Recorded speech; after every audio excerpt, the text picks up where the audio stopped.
Roll call, please. Mr. Cerrone, Here. Dr. Martin, Dr. Murillo, Dr. Polak, Here.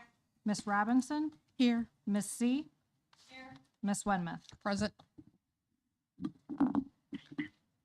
Let's stand for the pledge.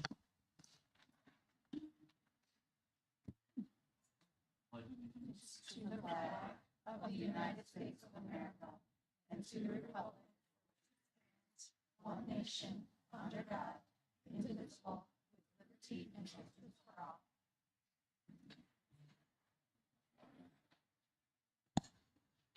Okay.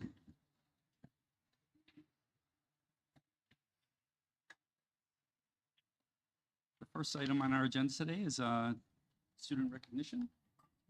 So with us today is Teresa Comidas, who will lead our student recognition. Yes, so Dr. Kincaid and the board invite you to join us in the middle here so you can congratulate our students. Tonight, the Board of Education is proud to acknowledge the award-winning efforts of our students who have received state and/or national recognition. Tonight, our Deputy Superintendent of Schools, Dr. Heather Kincaid, is proud to recognize, along with the board, the accomplishments of these individual students from Oswego and Oswego East who competed at the IHSA State Meet. Students, as we say your name, could you give us a little wave so we knew who you are? I'm going to read all of the recognitions, even though we don't have all the students here this evening. So Zach Morris Rose, senior, 3rd place shot put and 4th place discus. That was Oswego East. Also from Oswego East, a 400-yard relay placed 4th, including Aiden Fell Jr., Micah Monahan Jr., Nigel Grisby Sr., Austin Ward Sr., Alan Kent Jr.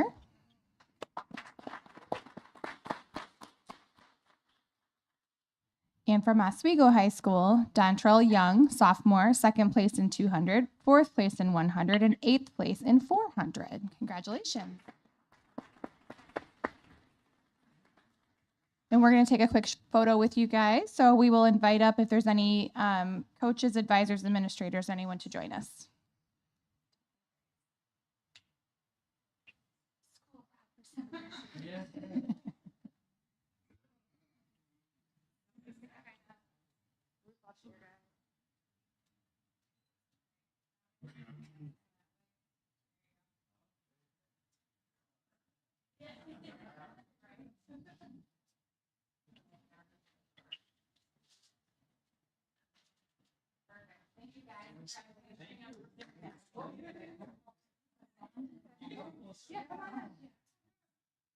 Anybody else?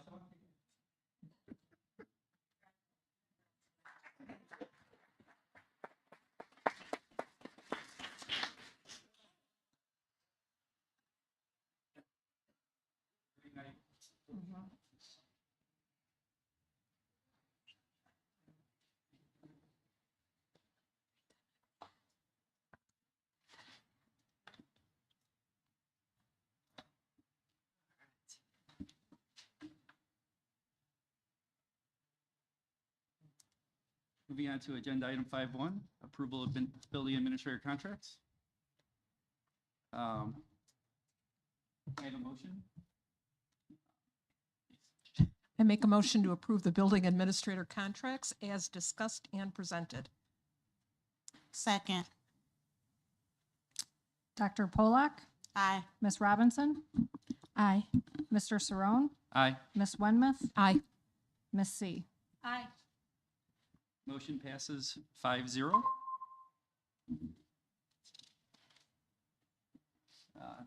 Next item is renewal of district administrator contracts. Can I have a motion, please? I make a motion to approve the renewal of district administrator contracts as discussed and presented. Second. Miss Wenmouth, Aye. Miss C, Aye. Mr. Cerrone, Aye.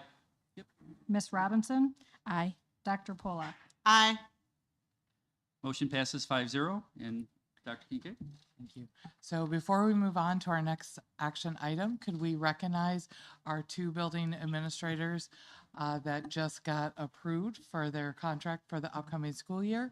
We have Jay Peterson, who will move to an assistant principal at Boulder Hill.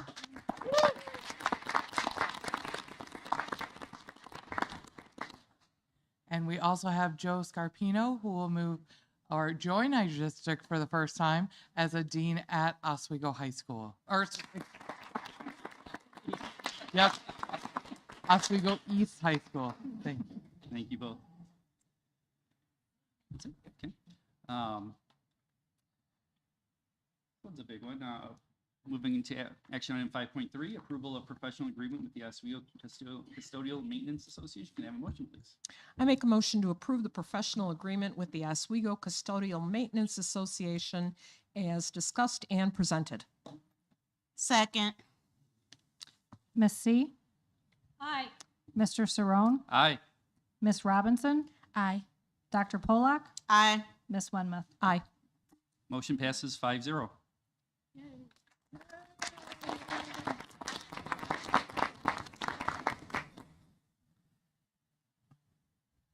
Moving on to our next presentation.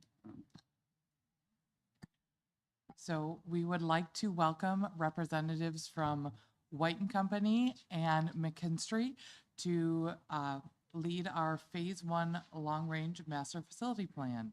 So our Long Range Master Facility Plan started in 3 separate phases. Phase 1 has been completed and we're going to hear about it this evening. And then Phase 2 is currently in process. So welcome this evening, and the floor is yours. First off, are we clicking this or is it? We are. Okay. Good. I'm more comfortable clicking. First off, thank you. My name is Brad Paulson with White and Company. I'm sitting in for 2 people who could not be here tonight, Stuart Brodsky and Needy Shah, who've been conducting most of the effort. White is an architecture, engineering, and construction company that was engaged with the district back in last September to lead the district and a team through a long-range facility planning process. We have 2 partners here.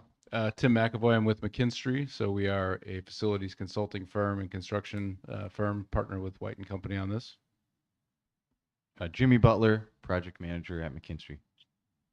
And Tim and Jimmy are going to do the majority of the presentation tonight. Also on the White and Company team is a group called Beyond Your Base, which will be involved a little bit later in helping the district identify funding options for the needed repairs and projects that might come out of the planning effort.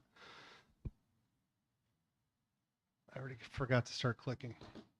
So as I mentioned, White was brought on board last fall to help lead the district through this process. So I know we have some previous board members, maybe some new board members in the room. I just want to give a quick introduction to who White and Company is. We are a family-owned firm going on 90 years in business, about 210 people, and cover a wide variety of capabilities: architecture, engineering, construction.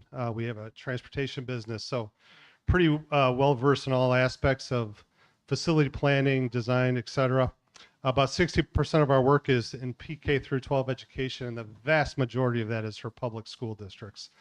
So just as a quick example, some of the districts that we've guided through this same process previously, a variety of size districts throughout Chicagoland, but most notably would be Elmhurst Unit School District 205, and then Indian Prairie School District 204 have recently gone through a very similar process. So we work for a variety of size of school districts, but also work for large unit districts, just like District 308. So the process that we're going through is really attempting to help the district and the community visualize really 3 main aspects. What are the physical needs? What are the solutions that are going to be needed for your building to support not only the physical conditions of the buildings, but also the educational alignment of those buildings for the next long period of time? How do the budgeting and financial planning around that would support that effort? And then what is the best avenue to implement that over a period of time? Sometimes very short time, single project, sometimes very long period of time. It depends on what the district and the community finds as the right fit. This process really has 3 major components. our major steps. The first step is really going to be the focus of tonight's effort, which is what are the needs of the physical needs of the buildings. And Jimmy and Tim are going to talk about that tonight. In the next meeting, or I think in the August board presentation, we're going to give an update on the educational alignment. How well the buildings support the educational needs, not only now, but into the future. And then those two steps will be completed, shared with the board, and then we would conduct kind of long-range facility planning process based on those needs, a lot of community engagement, a lot of student input, staff input, to help shape specifically what the plan is over a period of time to deliver those needs. So that's the first three steps we're going to be going through. Tonight, we're really going to focus, as I mentioned, on this facility conditions index. The timeline that we outlined back in September really hasn't shifted too much. Every time you do a timeline, it gets tweaked a little bit, but we're going to talk tonight about phase one, which is kind of the facility condition assessment, which is in that gold bar. We are nearing end of the completion of the phase two educational alignment space analysis process, which would be presented to the board in August, and then kind of leading into the fall and the first semester, first part of the school year, leading the development of how that facility master plan would get put together. So pretty much the same process we presented in September of last year. With that quick introduction, I'm going to turn it over to Tim and Jimmy to talk about all the work they've done in step one. All right, thank you. So as Brad highlighted, McKinstry, we led the first phase, which is the facility condition assessment. So we will present some of the highlights of our findings. So a bit of background, we surveyed almost 2,000 assets at the 22 schools. So that's 22 of your 26 facilities. We looked at mechanical, electrical, plumbing. We looked at the exteriors of the building, so the building envelope, windows, roofs. We looked at interior spaces, and then the site. So that's considered like parking lots and sidewalks and things of that nature, as well as many other things. We started with interviewing the Oswego facilities team, the folks that are in the building every day, so they could tell us about what they know and what they know about the assets. And then our team of engineers that Jimmy led, he's on the project management side. We went out there and assessed with our engineering expertise the useful remaining life of a lot of these assets. We also added a lot of other scoring metrics to that. So if you think about 2,000 assets, multiple scoring metrics, that can get a pretty complex spreadsheet or a multi-page report. So we use a dashboard, a visual tool to help make that data very easy to digest and capital plan, whether it's 1 year or many years out, 10 years. So that's our own proprietary dashboard called Reveal. So the Facility Condition Index, or FCI score, it's a benchmarking tool that you can use. It's independent of building size or function. So it's a really good way of comparing a lot of buildings to each other. And so that's calculated by taking the capital replacement cost. You can look at it over 5 years or 10 years, divided by the replacement value. So if you were to build a new school. So the higher that amount of FCI score is, the more need of investment the school is. And so that's how we looked at the district. That's how we look at all the districts that we work with. So the good news here, from just a pure facilities perspective, there are no schools that are in what would be considered the critical area of investment. So you can see here the bottom three, Thompson, Boulder Hill, and Long Beach. Those are older schools. That's really to be expected as we look at it over 5 years. Another way of looking at it, so this is the same data, just the x-axis is the year constructed, and the y-axis is the FCI score. So those same three schools are in that circle, the top left there. We did highlight 5 schools in those blue squares that I'll touch on, because if we look at the same data over and we add 5 years, so what does it look like over 10 years of an FCI score? You can see those same 5 schools all kind of bubble up to the top. Not to be, it's not unexpected. All of these schools will then be, 25, 30 years old as you look at it over the next 10 years. And that's really when you start to see some major investment needing to be done at a school. So not too surprising, but just a couple different ways that we looked at the data: 5 years, 10 years. And I'll turn it over to Jimmy to give some more summary. All right. Thanks, Tim. Okay, so I'm going to talk about the assessment summary, especially in regards to the budget. So the overall 10-year budget, so this is all of the assets that are coming due to be replaced within a 10-year span, including a 5% inflation rate, comes out to $212.6 million. And you can kind of notice the shape of that graph. We'll come back to that in a little bit. And later on, we'll talk about how that compares to other districts as well.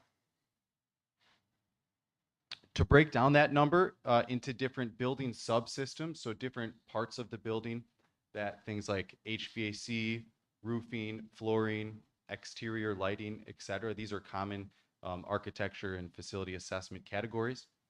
The three that really stand out here are HVAC, roofing, and flooring. You can see that 77% of that 10-year budget is in those three categories alone.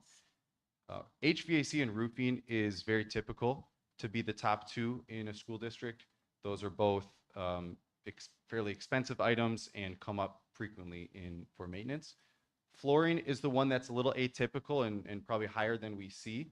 And that's something that in the assessment, we did find a lot of carpeting throughout the district that was in kind of fair or poor condition. Sometimes carpeting used in like cafeterias or gymnasiums, and some other flooring that might need to be replaced as well. This is the top 10 critical items list. So this is really an example of what the data looks like in Reveal and the output that you can get. So the district owns all of this data and can easily put it. So really an example to see some of the details and the overall impact of those top 10 items by both condition and cost comes to about $4.3 million. Okay, so what are the kind of key takeaways overall on the assessment? So the first one is looking at that data Tim mentioned. There's no schools in that critical condition, that 0.3 or above. That's a very good thing. I think the next key takeaway is what I had mentioned about the HVAC, the roofing, and the flooring, with flooring being a little atypical or higher than normal, but an important consideration. The third takeaway is there's 16 of the 22 schools that we assessed were built between 2000 and 2008. So there's a vast majority of those schools in that time frame, and they've generally been well maintained. But starting, if you look on the 2028 bar there, the majority of that bar is those 16 schools, as well as the next 4 bars is those 16 schools. So because that's 16 of the 22, and that's normal. Like as Tim mentioned, they're coming up 25 to 30 years old here soon. And so we'd expect to see maintenance and needs in those facilities here soon. Okay, I'm going to pass it back to Tim for the comparison.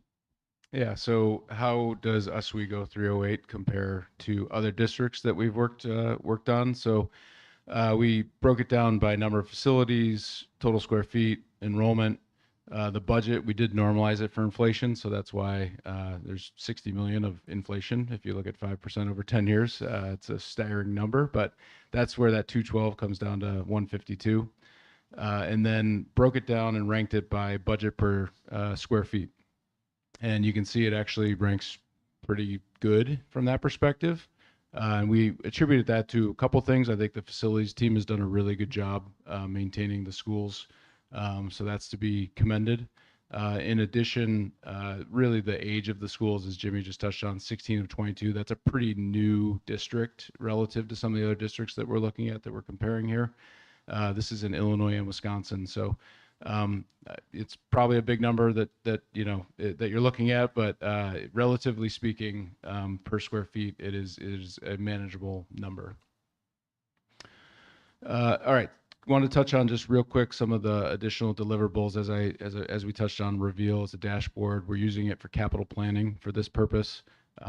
There are other added capabilities, utility management and auditing, energy efficiency. So that's a tool that you have now that the district has. We also broke out each of the numbers that we just explored. We did a per school breakout for the facilities team, for the building engineers that are in those buildings. So it's got the breakout of the capital budget, by subsystem, the top measures that we would recommend that are in critical need at those individual schools, and then there's photos. So we took photos of everything. We're supplying that to the building engineering team, the facilities team. And then finally, we highlighted, while we're there, we wanted to highlight what we would consider smaller operational fixes or like work order type items that we could just really hand to that team, small items that wouldn't make this capital plan, but really could be addressed. So another added value for the facilities team. With that, thank you for your time. Turn it back over to Brad. As I mentioned a little bit earlier, so this is kind of the very high level quick summary of step one, the facility conditions. In a couple months, we're going to come back to you and give you an update on the educational alignment side. So more learning focus, how the buildings support the learning aspects. These two components would come together and be the kind of the first step before developing a long range facility plan for the district and the community. So with that, we'll open it up and take any questions. I have a question. Do you have any idea as to why our flooring is so different than other school districts? Is it the material we used? Is it what we're doing to maintain it? Is there a reason? Yeah, I think the carpeting was the main focus. More carpeting than typical in the hallways, gym, cafeteria, and it wears quicker than a VCT or another type of floor.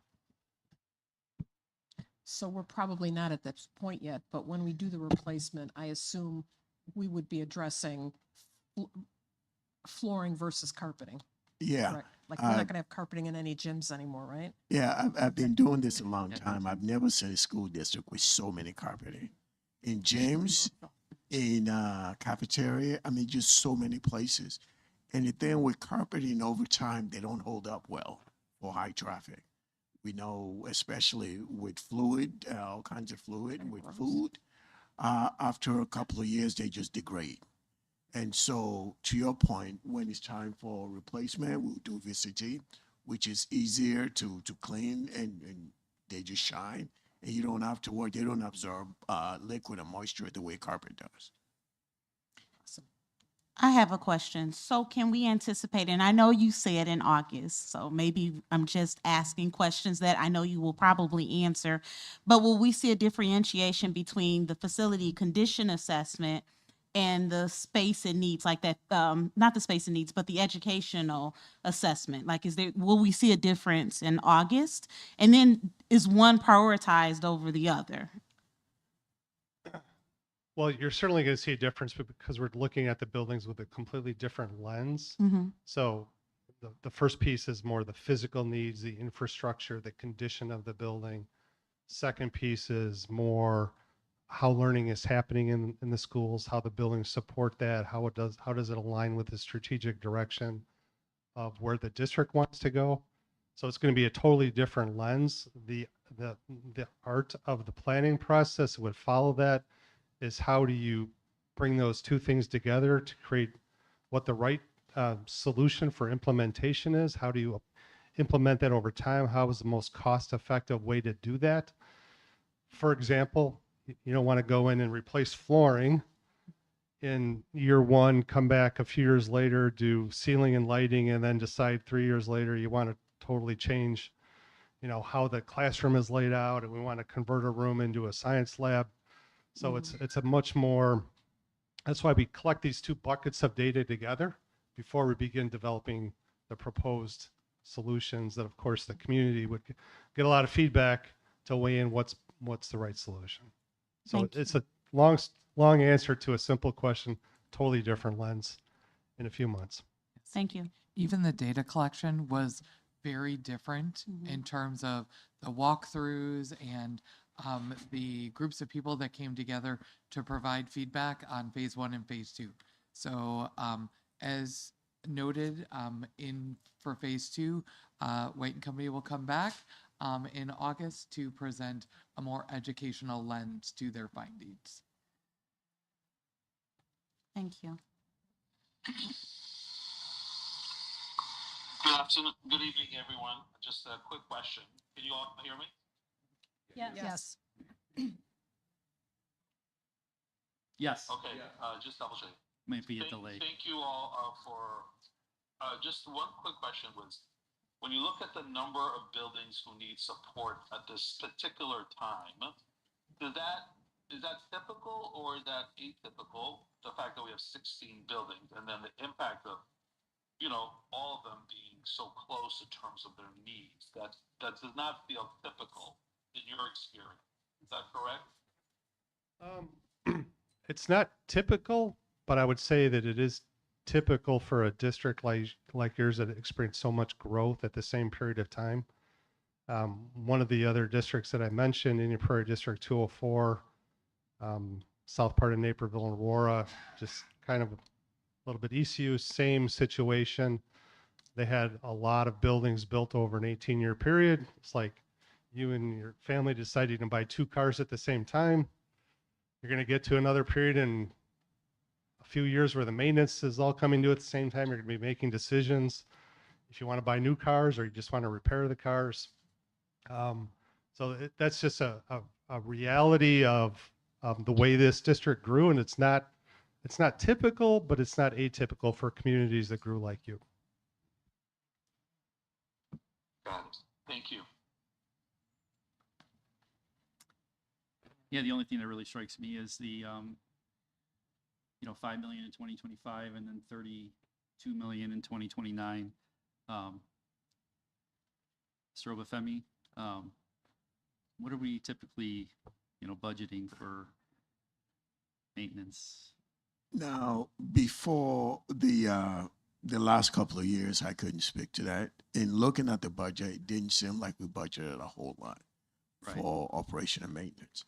But the last 2 years, due to the fact that we did a DSAP, which is a bond offering where we were able to get some money, we have been doing some significant repairs to the building. And unfortunately, those money was spent this year. Yeah. Now, we still budget a significant amount of money for repairs and upkeep, but not to the extent that we need because of a limitation of financial resources that we have in the district. Yeah, I just look at 30 million in 4 years and then representing 15-20% of our budget. And we don't have a rainy day. So Yeah, there's no way we will be able to afford that in an operational budget, in our regular operational budget. okay. We have to get creative. We have to look at additional resources that we can bring to bear in the repairs that are needed. Thank you. Anybody else? So before I turn it over to Dr. Calgatti, we just really would like to, as kind of build on what you mentioned about our staff, just passing our OCMA contract, which we just wanted to really recognize their efforts to maintain our buildings. I know Mr. Obafemi has worked very closely with Bill, Andre, and the staff, but just really wanted to build off of the kind words that you mentioned. So thank you. And Dr. Calgatti.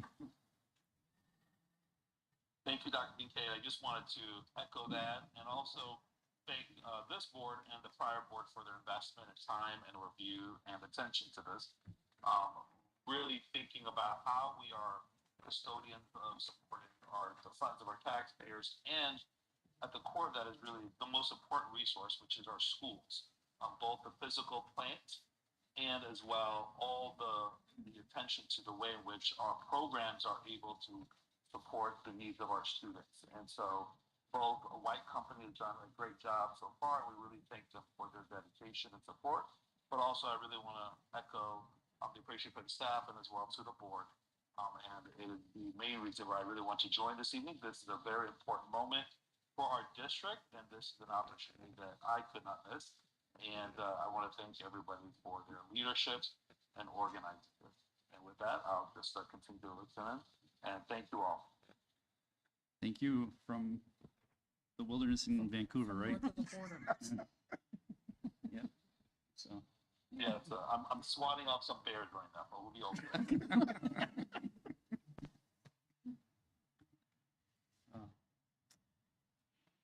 So nobody else has any questions? No. All right. Thank you. Thank you. very much.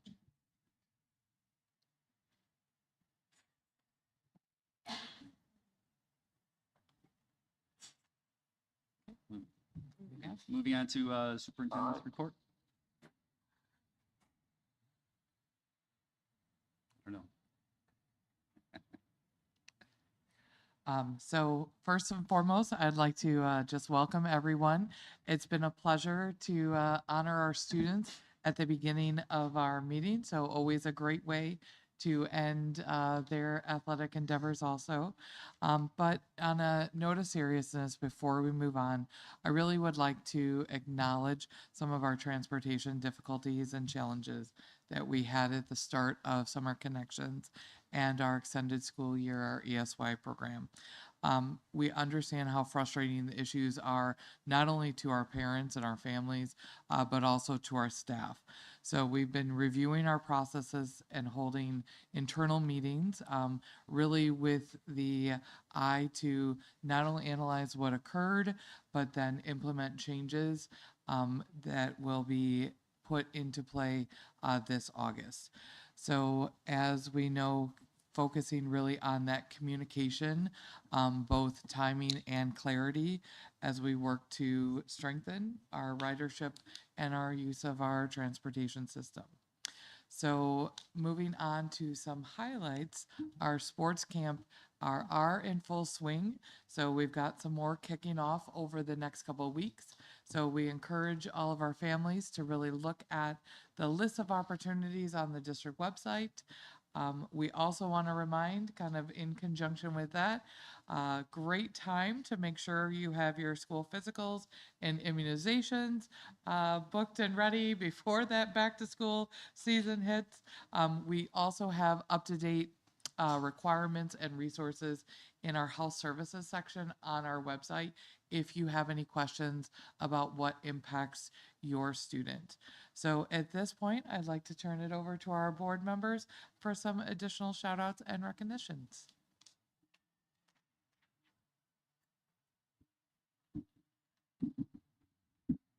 All right. Thank you, Dr. Kincaid. Congratulations to the Oswego Panthers girls varsity softball team for winning the IHSA sectional softball championship. Yay. The Panthers rallied from 2-0 in the bottom of the 5th inning against Wheaton North to take a hard-fought 5-2 victory. They are playing tonight in the IHSA Super Sectional game at Benedictine University.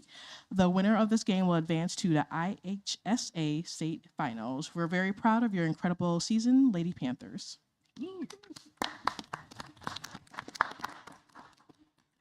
Okay, we're excited to share a celebration from this past school year. In partnership with Waubonsie Community College, we launched an ESL for Adults program, and the results have been outstanding.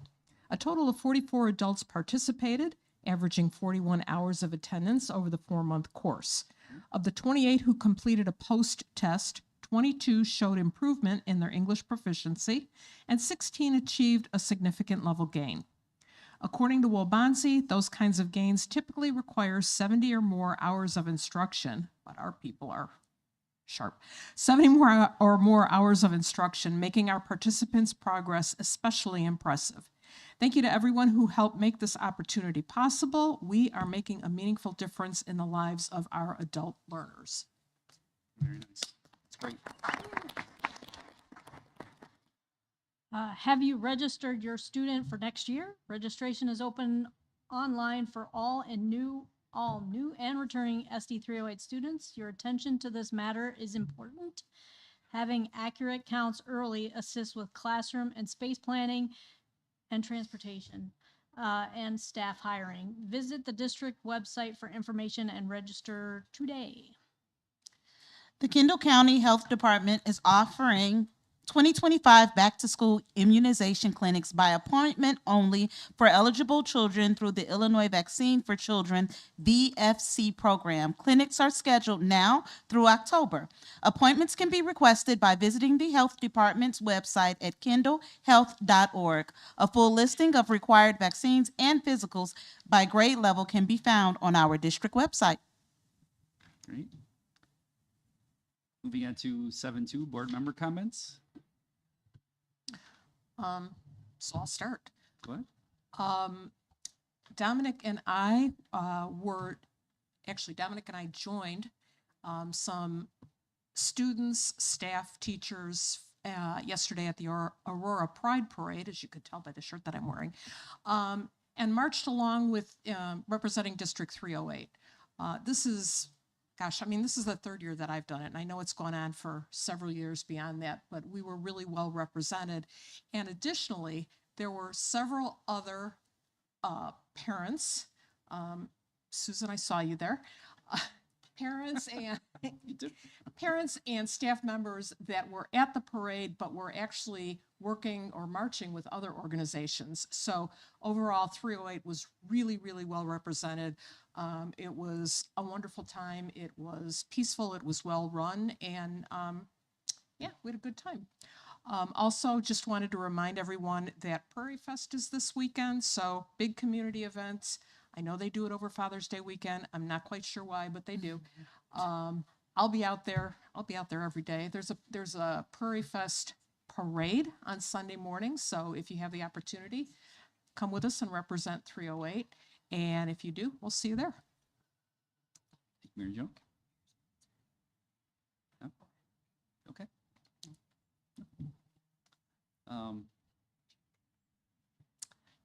We also you spent a little bit of time with the Kendall County Food Pantry over at Old Trauber, and we did some volunteering there. It was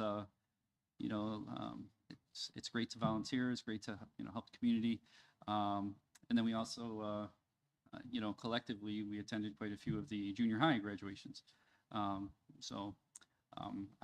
personally went to Bednarsik, Trauber, and Plank. So that was it's great, and they're it's nice to see them getting unexpected rewards and stuff like that, and see the big smiles and happy parents. So to the new Panthers and Wolves. That's all I had. Anybody? No, you already declined. So we'll move on to 8.1, 2-page Water Commission Waterlink project. For some information. Thank you for being here. Thank you, gentlemen. The district was approached by the DuPage Water Commission on behalf of our three communities of Oswego, Montgomery, and Yorkville to facilitate the supply of Lake Michigan water. They've asked us to provide an easement to them that allows them to be able to lay the pipe to bring the water to our communities in a route that will be the most cost efficient for the water to be delivered. And as part of that, we've asked them to come and talk to the board as well as the public at the meeting. Thank you. So my name is Jeff Lusk. I'm the engineering manager with the DuPage Water Commission. I've got Aaron Fundage here to my right, Robinson Engineering, part of the design team for this project, as well as Mark Mathewson of Mathewson Right-of-Way Company, who is managing the easement acquisition process for this project. So a bit of background just for a second before we get into the presentation. DuPage Water Commission, essentially we are a water wholesaler. We get treated water from the city of Chicago. We then manage and maintain a network of pipes ranging in diameter from 10 inches on the small side to 90 inches on the larger side. It's about 184 miles of pipeline that we maintain and operate on an annual basis. That water that we currently push out goes to Currently, we're at 30 customers, and of those 30 customers, we deliver water at about 85 locations currently. So this project that we're going to talk about here this evening is a very substantial project. It's generationally important for the community of Oswego, Montgomery, and Yorkville. But at its base is nothing new to the DuPage Water Commission. We've been doing what we do since the mid-90s. And I've been on board for the last couple of years. I think everything I've seen indicates that the commission operates a very efficient process and program and we do what we do very well, in my opinion. So we're always trying to be good neighbors and good friends and just good partners to everybody who comes along that journey with us. So without further ado, we'll dive in here. The Waterlink project, that is the name of the project that we are utilizing to bring water to these three communities. It's essentially 31 miles of pipeline. We are connecting to our existing network in Naperville at 75th and Book Road. I'll show you that here in a second. But it's 31 miles of pipeline that range in diameter from 68 to 54 inch. So that big pipe is 4.5 feet in diameter. You can imagine how much water we're pushing out this way. Again, that goes to 7 different points. We picked up 3 new customers, but each of those customers has multiple delivery locations. We'll see those in a second here as well. This is a rough outline of that whole project. So as you can see, that blue line up at the top, that is Naperville, where we're connecting at Book Road and 75th Street. That pipe comes down Book Road, and then that magenta line that runs east-west through the middle of the map there, that's essentially through a ComEd corridor. We're trying to piggyback off of ComEd's properties, a pretty straight shot to where we were going. So we figured how can we utilize that to minimize the disruption to the general public out this way as much as possible. So we're currently working with them as well to maintain that pipeline through that area. That blue and that magenta line, those are all 54-inch pipes. Everything gets a little bit smaller as you branch off. As you can imagine, the closer you get to a particular delivery point, the smaller that pipe can be, because you're only getting 1 delivery point instead of all 7. So that green line that runs south, one of the sites that we're here to talk to you about this evening is here at this property. That's on that green line. The other one is up in Boulder Hill.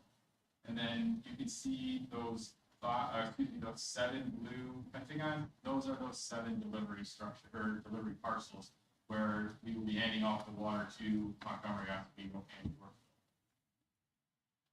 These are the 2 sites that we're here to talk about this evening. As you can see, we've got this property on that green line. You see that little jog in the property. The main reasoning for trying to cut through the east and the south limits of this high school property is really to stay off of Harvey Road. Obviously, there's been a lot of construction, especially down at Wolf's Crossing. Running a 36-inch pipeline through the roadway would be a substantial impact to the public. If we can kind of skirt around the perimeter of the property, that minimizes that impact substantially. The other site is over at Boulder Hill Elementary. That pipeline will be 54-inch through that parcel. So a bigger pipeline, however, kind of just put in the corner. That's one of those areas where we're in ComEd, and they've got a little kind of fenced off area that we need to jog around. So while the pipeline is bigger there, the impact could be much, much less. And at that point, I'll hand it over to Aaron to get into some detail on this. Great. Thanks, John. Good evening, everyone. I'm Jeff and Kate. I'm here to show a little more detail as it relates to impact parcels here. The Boulder Hill site, and I'm not sure the animation didn't come in here the way I had planned, but if you can see the brown line, the brown box, with an arrow pointing to that hole that is there. You can see the school off in the distance. This is at the southeast corner of the Boulder Hill property. Due to the fact that you can see the brown circle, that's where a big ComEd tower is. And so it was too close. ComEd wouldn't allow us to bend the water main south of the pole that you see in the aerial. So they made us go to the north, and that's what pushed us onto the school district property. The blue line, the thick blue line is a 54-inch water main that Jeff referred to. In a perfect world, we would have just gone straight across and not touched your property, but this conflict is forcing us to do so. So what we're proposing to do is angle it to the north. It would be ultimately a permanent easement area that you see in the red trapezoid.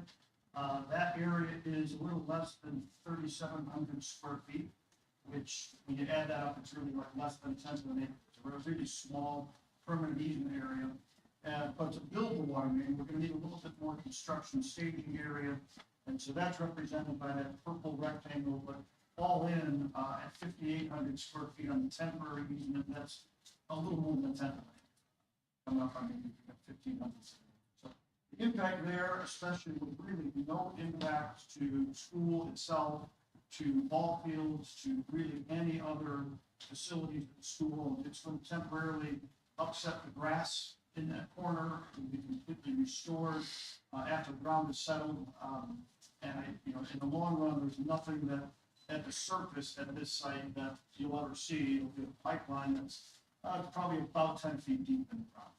A big pipeline, but it's certainly nothing that you should ever see in long-term impacts on in that grass area. This property is a little more complicated. It's certainly a little bit more impact. It's a much longer length of water mains.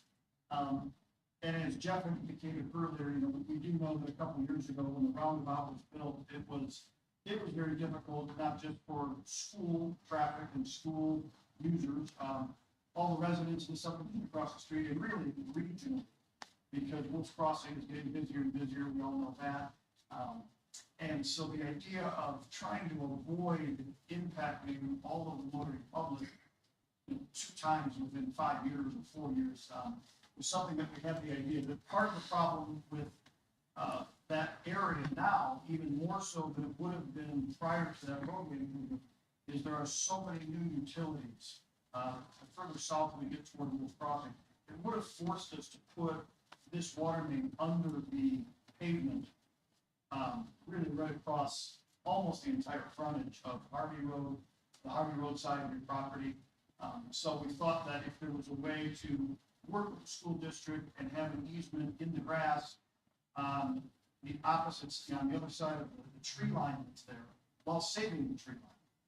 That's what we tried to do to minimize those impacts and minimize not only the traffic, but if we're able to build this in the grass, construction time frame will probably be cut in half. Because if the contractor had to go through all of the maintenance of traffic and pavement replacement, then the impact would have been measured in months instead of in weeks. And so it's certainly there's multiple reasons why it's really a good way to go. So it might be hard to see on there, this thin yellow line to the west of the roadway pavement on Harvey, to come then south of the ball field, south of the track and field, and then south down here to Wolf's Crossing gets the general alignment. This is the big picture, but what we wanted to do is kind of zoom in. Again, that thick blue line would be the 36-inch water main that would come through here. This is Harvey Road coming across. North would be to the right. The first driveway, this would be the northernmost driveway on the property. It's relatively narrow. The impact to that would probably be measured in hours, basically one or at the very most 2 working days that would be impacted, and then ultimately reopened. And there's really not any much more impact here other than the grass. As we get a little further south, where the main entrance is, this area here, we would be proposing to auger underneath the driveway so that we wouldn't disrupt the driveway at all. This would be tunneled. What you see in the yellow here are really just a reminder that this is where those nice tree lines are as you go on Harvey Road. By pushing the water main far enough west of the tree line and having the temporary construction easement be through here, we believe that all of these trees will be safe. There shouldn't be any impact to the tree. The contractor, in the specs for the job, they will have to not be able to remove any of the trees or damage them. Certainly something we would expect to be able to do without any difficulty, especially because we're this far off the roadway. There really aren't any other major utilities to contend with all the buildings. It's a relatively simple construction, even though it will be disrupted temporarily. We don't see any loss to the driveway usage, nor impacts on those trees in the long run in this area. Now, this is a little harder to read. We're kind of bending around so you can see this a little bit. This is Harvey Road. North is still in this area here. As we would bend around the ball field here, there would be temporary impacts with some of the fencing would need to be removed and replaced as we come through here. But that's what this yellow line indicates here, as well as over here. Potentially this fence over here south of the track and field, because it's pretty tight back here, would also be removed and replaced. It would be certainly replaced in full. But those would be the primary impacts, as well as the water main would ultimately cut, on the far outside reaches right behind the wall field here. The red circle here is one area that there would be something in the long run that would be visited. And that would be what's called an air release valve on the water main that we need, because the ground topography is a little bit higher there, so that we don't have water trapped in that line. We have a valve there that would be able to open and close if need be to drain any water that may be caught in the high part.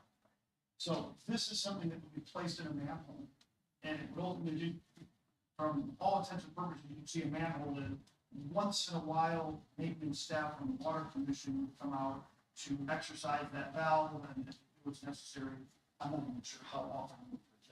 Annually at most, if there were a break in the area and we had to refill the main and we needed to bleed that air out as we filled that main, we would have to come back to do it. But typically that would be once a year visual inspection, make sure it's Air not trapped.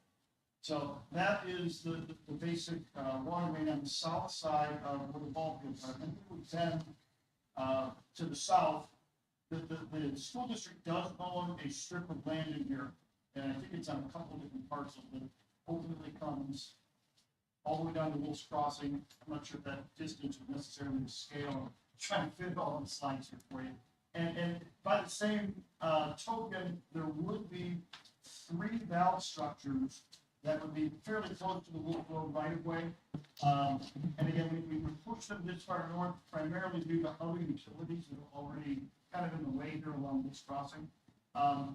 Again, it would be 3 structures that are in manhole and vaults. You would see the rim with the cast iron frame on top. That's really all you can see. They would be flush with the ground. It wouldn't really be anything good that would impact anything. I'm not sure how necessarily if there's going to be any usage by say or anything like that in this area. It's really, there's another water main in this general as well already. So it would be parallel to that.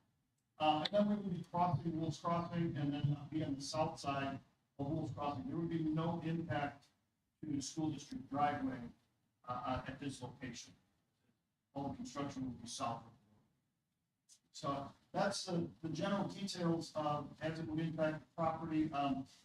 For the most part, for this entire length, the district or the Water Commission would be looking for a 15-foot width permanent easement, and the temporary easement in which to build it would vary. On the lower end, 30 feet wide, 40 feet wide in certain areas, but for the most part, at the end of the day, it's that 15-foot wide permanent easement. The total permanent easement area would be a little less than 1.4 acres, with a total temporary construction easement area of about 3 acres. And I think those are laid out in detail in the packets, where we have the letters from Mark along with legal descriptions of the easements that I believe have been reviewed by Mr. Witt on behalf of the school district, and I guess a lot of the details are in terms of actual documents that are ultimately executed by the Congress. So with that, one more thing would just be the schedule. We believe that the impacts in construction at Boulder Hill would be about a week. That's going to be from start to finish. We should be in and out of there a week. It may be a little bit longer before we come back and put the topsoil and seeding just to make sure that the trench settles. Depending on what time of year we would be in, we wouldn't want to do that in the middle of July. We could wait. Most likely, right now, the current schedule is to try to put this contract out to bid in September. Realistically, a notice to proceed would probably not occur till November. By the time the construction would proceed to that location, we're estimating fall of '26. I don't know that we have that pinned down exactly yet, but it's at least a year from, more than a year from now. Most likely in the latter half of next year.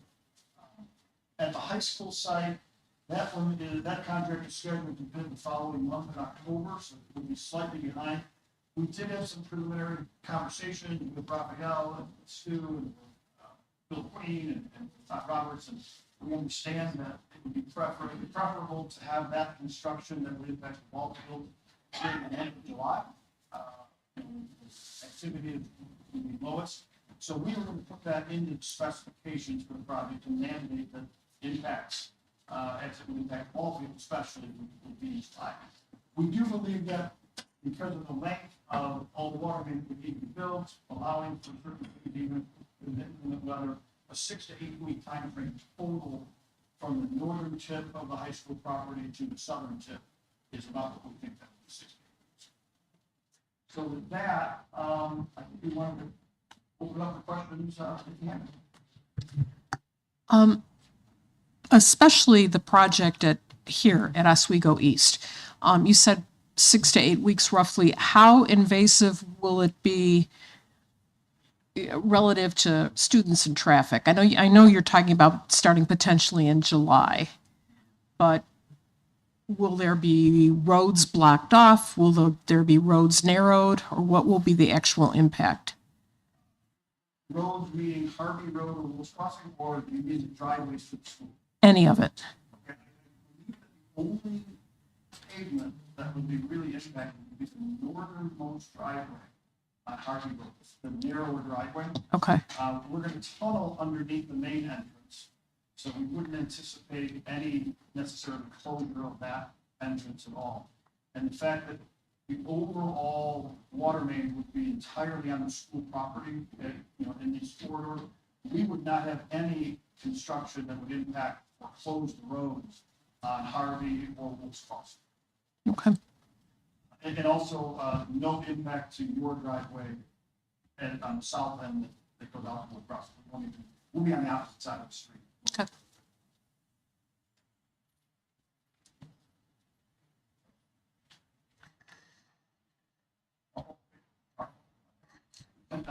Hopefully you heard me. I've got a generally loud voice. Oh, yeah. I have questions. When you talk about permanent easement and temporary easement on page 12, is it total of 3 acres or is it a total of 4.3 acres?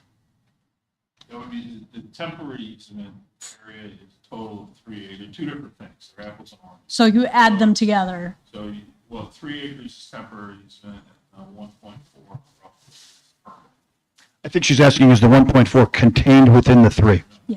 It's separate. So total impact of 4.4. And how exactly, you're putting this main down 10 feet? Is that correct? 10 feet probably to the bottom of the pipe in most cases. And this one's 36? Yeah, 36-inch pipe, so 3 feet, maybe 3.5 feet diameter, counting the thickness of the pipe. In general, we're going to have at least 6 feet of cover over the pipe. In some areas, closer to where those valves are, we may have even more cover to have those a little bit deeper. And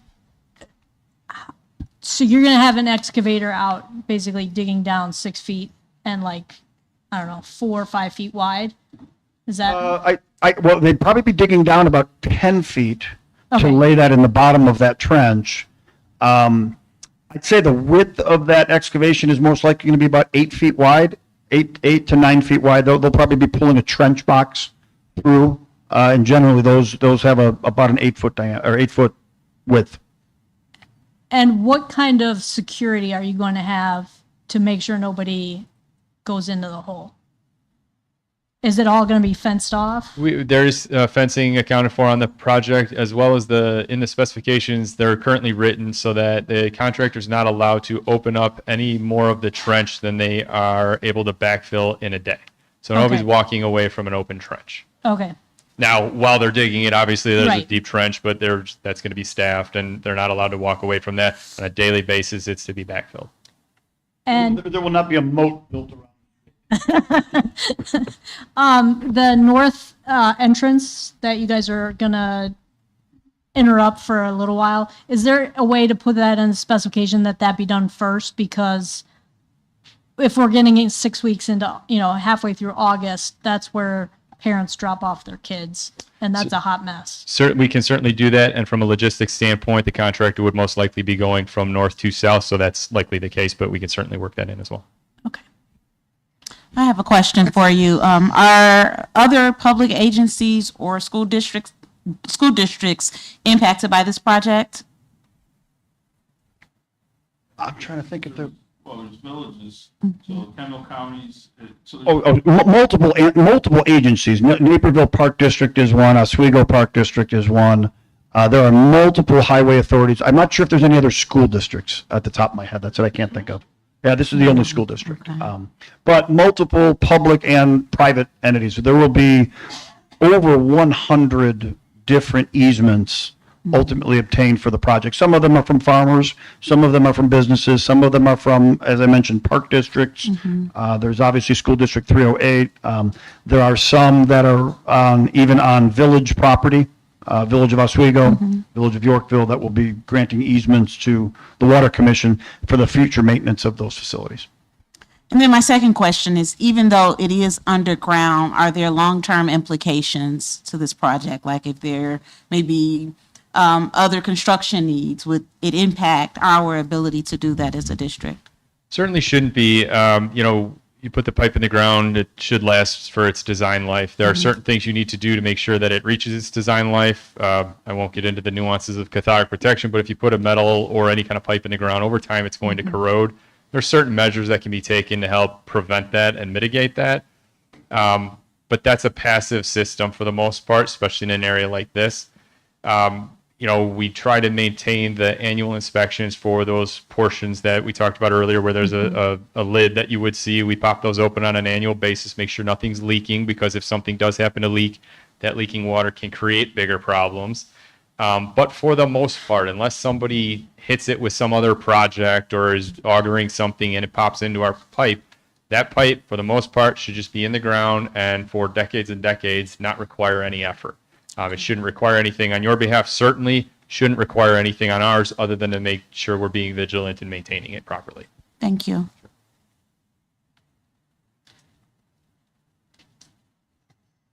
Can I ask a question? Sure.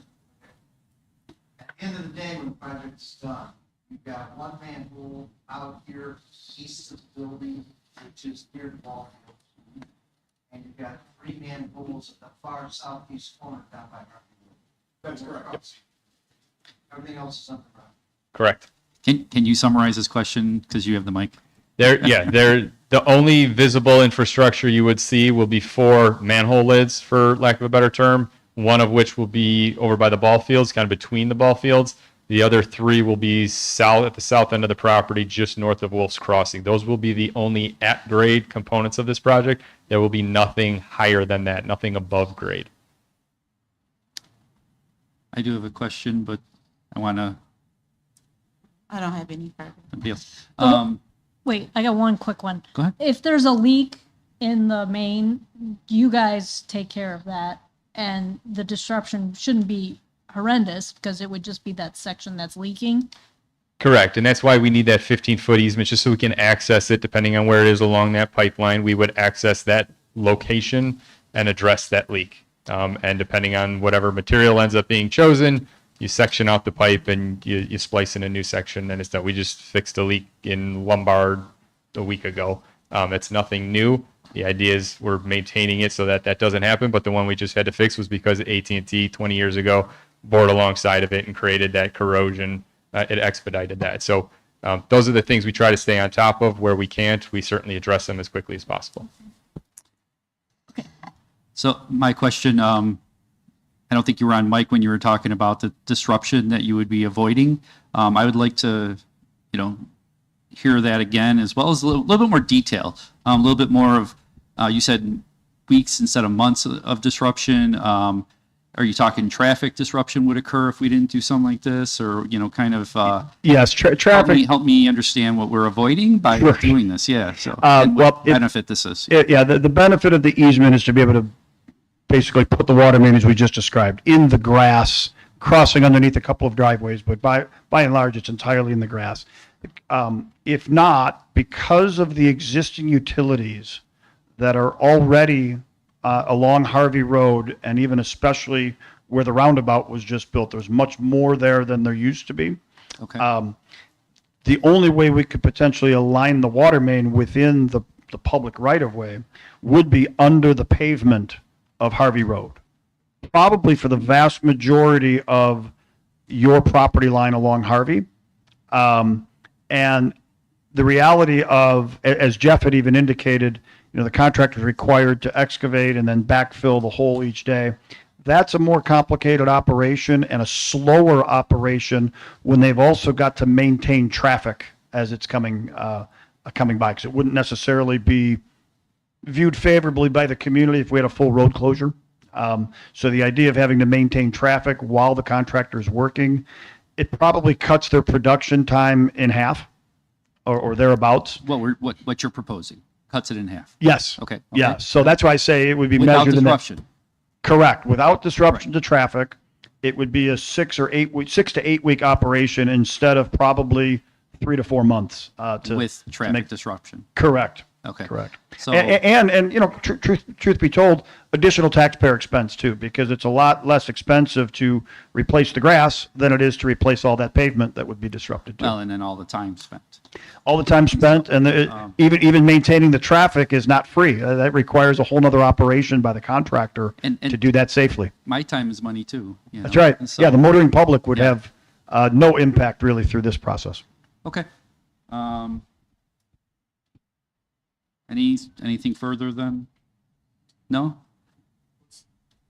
What's the field disruption that we would have through those summer months for kids would be my question. I don't have that athletic schedule, but I would be concerned based on where they are if it's practice fields and some of those other things that we need to be concerned about more towards August than July. But that would be something I would want to consider. And if there are hard dates where, you know, we need to be out of the ball field by August 1st with, you know, sod restored, all of that information is helpful to us because we can work that into the specifications and make sure that they're adhered to. So there's, in conversation with Bill, there will be, before the schedule is finalized, conversation between Bill as well as Dan Adson, who's the athletic director, and to make sure that the schedules are coordinated in recognition of the work that's going to happen. So we will do that. That's absolutely correct. We will work with the school district all the way up until the point we put the project out to bid. The one thing I failed to mention as I think about it too, and that's a good point, because there's also going to be that temporary fence removal over there south of the track and field, or, you know, where the football is. That while we would have to remove that fence temporarily, in the meantime, they would put up a construction fence to make sure that the area is completely secured away from any use of the track that would be going on at that time too. Got one more. This probably will be the last one. When you're constructing a crossing, you know, from the driveway, you know, over to the other side of the road, are you going completely underneath, or do you have to rip that up? Is there any closures on Wolf in this process? That is a discussion that we've had with the village as well as with the water commission. It's more costly to tunnel underneath it. I think everyone's aware that there is, you know, a multi-year, multi-phase plan along Wolf's Crossing, and part of that final decision whether we open cut it or we tunnel it may be based on where the roadway project stands at that time. Okay. Right now, it is in the plans to tunnel it as the fallback. If it allows itself to be open cut in a very quick manner without major impact to the community, that may become something that we would consider, but it's really the progress of the roadway project that may dictate it. More likely than not, it will be tunneled. Still, it's still a net benefit. Yes. All right. unless there's anybody else, I thank you for your time. Thank you. Thank you. And moving on to item 8.2. So for the athletic equipment RFP, since Dan Arnson is currently at the super sectional softball game. All right, thank you, Mr. Fish, for that update. Raphael Obafemi will be speaking on the RFP. Thank you. So in the past, we've had a relationship with another provider of uniforms for us. And what we're trying to do is we're trying to leverage our size as a large school district. What we're doing is we're looking for ways to be able to get best pricing for our students when it comes to the acquisition of athletic apparel, while at the same time using our leverage to be able to realize revenue from the provider to be able to then subsidize athletic cost. And in the spirit of that, we develop an RFP like we've been doing for a few other items in the district, and we received two complete submission. There was two complete submission. There was another vendor that didn't submit a completed submission. And so based on the submission that we received of the two, we then engage with the other people who will be impacted by this. We engage with the athletic directors or the coaches in our schools. And we also engage with administrators to get their input before the final selection was made. And based on the input that we got, the stakeholders engagement, we are recommending that we go with option A. And as you notice in the memo, option A, what it does is it provides us discounted pricing on the apparel, and Under Armour will be the preferred brand for that. And depending on how much money that we spend, it will allow us to be able to generate revenue that we can then use to subsidize our athletic program. What is great about that compared to what we have right now is that we actually, as it stands right now, we have schools buying their own things, right? What we are trying to do is harness the power of the spend that we're doing right now. And if you look at it, we can easily exceed the amount of money that's required for us to be able to get the discount as well as the rebate that we need. So that's one more way of subsidizing the athletic program in the district. So we are recommending that the board approve BSN option A because we get better pricing for our students and our family, as well as an opportunity for us to get revenue that we can then use to defray the cost of athletic programs. Any questions? So that'll be next meeting? Yes, the approval will be next meeting. Was the last RFP just incomplete? Yeah, they didn't answer all the questions that we require for them to answer in order for it to be considered completed. Sounds like it's still a better deal versus what we are currently Oh, doing. absolutely. Right, I so mean, that's kind yeah, of, absolutely. What we're trying to leverage our size. We're the seventh largest district. We spend a lot of money with vendors. If we don't coordinate how we spend those money, then we can use the power that we have to our benefit. Anybody have? Well, the different schools are buying their own stuff now. Yes. Have they expressed any concern about not having that ability to shop around themselves? I think, no, they haven't. I think what happened is there was no coordination, right? So folks were just buying what they needed. What is good about this is that with coordination, they get better pricing, and they also get rebate that they can then plow back into whatever program they're doing in their buildings to help defray the cost of that. So it's a better experience, better pricing. So it's a win-win all around. So there hasn't been any negative feedback. And along the way too, there was a concerted effort made to engage those folks in the selection process before a final decision was made. So yeah. Yeah, I saw the list of was quite long, comprehensive. Anybody else? No? All right, thank you. We'll move on to 8.3, English 4, perspective novel. Yep. With us tonight is Dr. Kristen Paul. Also joining us is Maureen Turop and Becky Killam.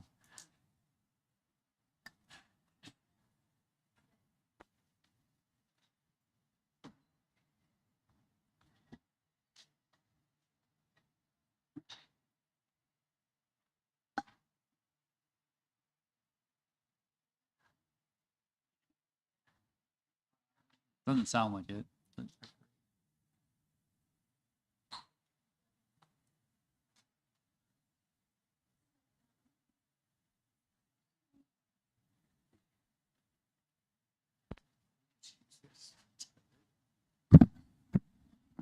oh.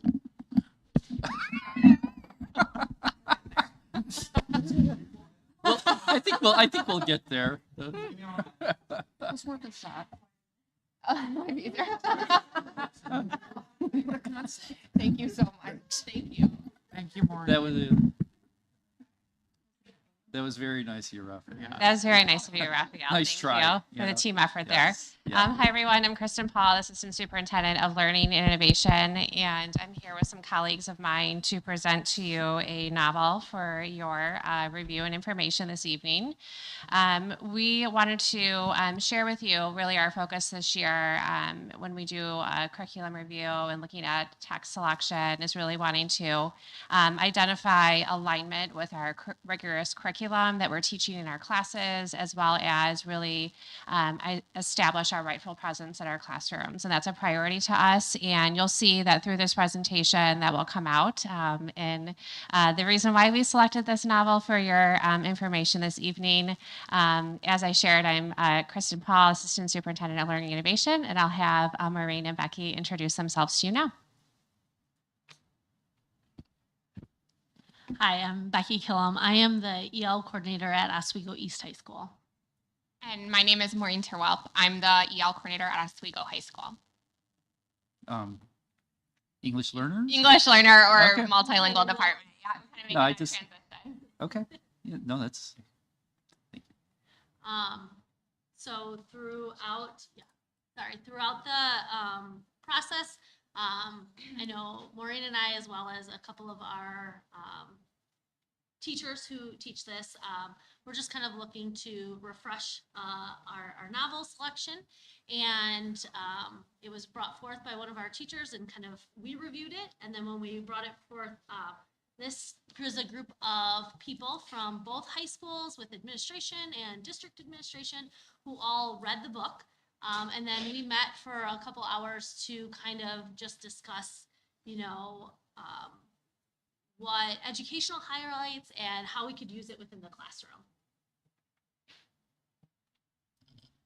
This is the timeline that we followed. So in February was kind of when we identified the specific novel that we would like to use. In March and April, we put together a text proposal that was shared with the team. In May, we got together to discuss the strategies and potential uses of this novel, the strengths that we could see for the students that would be participating in this class. Here we are in June with all of you at the Board of Ed meeting, and then hoping in July to have final approval and start preparing for use next year.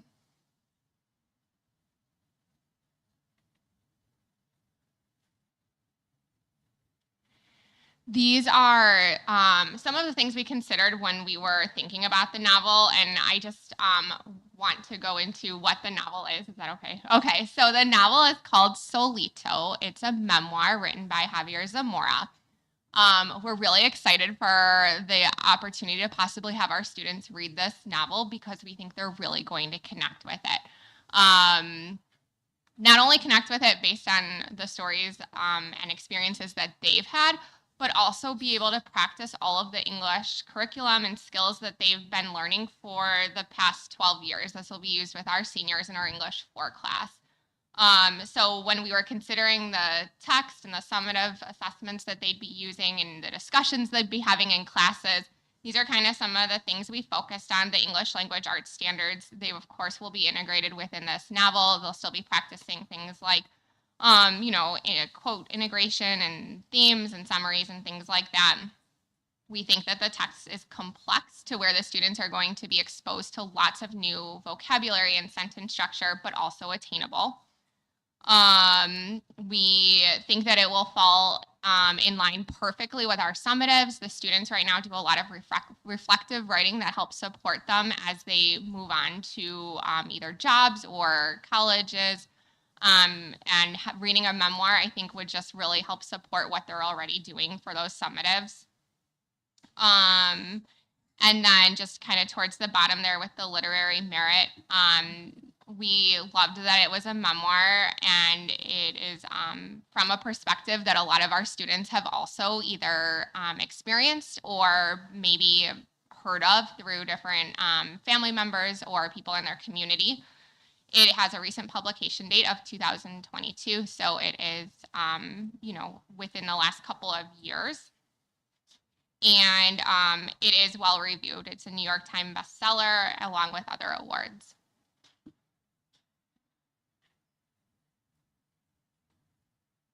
I guess what I was also going to say, I forgot when I was mentioning the name of the book, a little bit of what it's about. So it tells the story of a 9-year-old boy, Javier, the author, whose family has moved to the United States from El Salvador. And while they're establishing their life here, he is living with other family members in El Salvador. And finally, they're able to have other people help get him up to the United States. So it talks about the journey he takes from El Salvador, traveling all the way up to the United States with people he's never met before.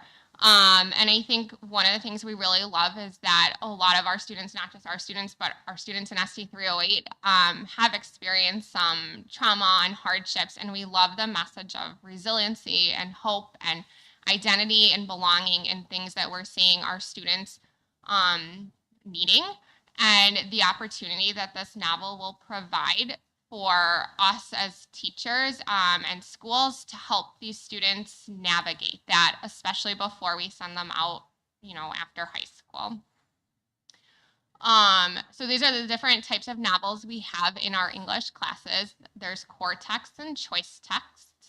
A core text is used by all students and a summative is completed afterwards. And a choice text is used based on the discretion of the teacher, or maybe certain students are using that along with a summative. So in this class, it's a year-long class. Solito would be a choice text. And a supplemental text would be unaccompanied by the same author. It's a collection of poems.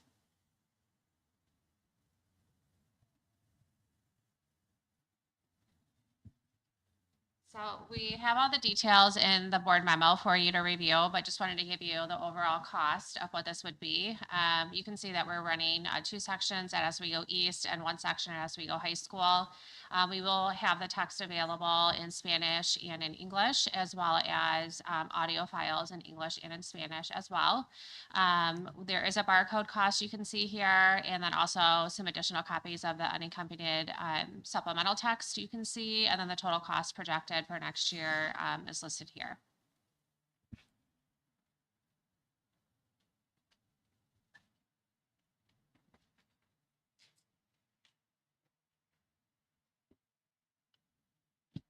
Okay, so this is our projected implementation plan. Providing it is approved at the end of July, the next steps we would take is to review the culturally responsive teaching and leading resources with us and our administration, and then the teachers who will be teaching this class. We will create a scope and sequence that will be used to guide the implementation of this novel. We'll keep the embedded assessments or summative assessments that we have, but just refresh them a little bit and make sure that they're fully aligned with this new text. We do have students at varying levels, academic and linguistic levels, so we'll work to create language and vocabulary support so that it's accessible to all students. And then we'll update our syllabus that will be given to the students and their families. That will happen before day one of school next year. And then throughout the next year, we will work to review and refine the materials once we've implemented them to see what further supports might be needed or adjustments, and to review the student performance data. So just to conclude, you can see here on the left-hand side the curriculum renewal cycle. This is something new that was introduced to our district this year. This situates it, this novel proposal on stage 2. So there'll be some work this summer to prepare, if the board approves, this novel for selection, to prepare for implementation next year, along with professional learning. In addition, this novel will be on a 30-day display at our board or our district office. So we will be re-engaging with you in July for action. And so we would like to open it up to see if you have any questions regarding this novel for information this evening.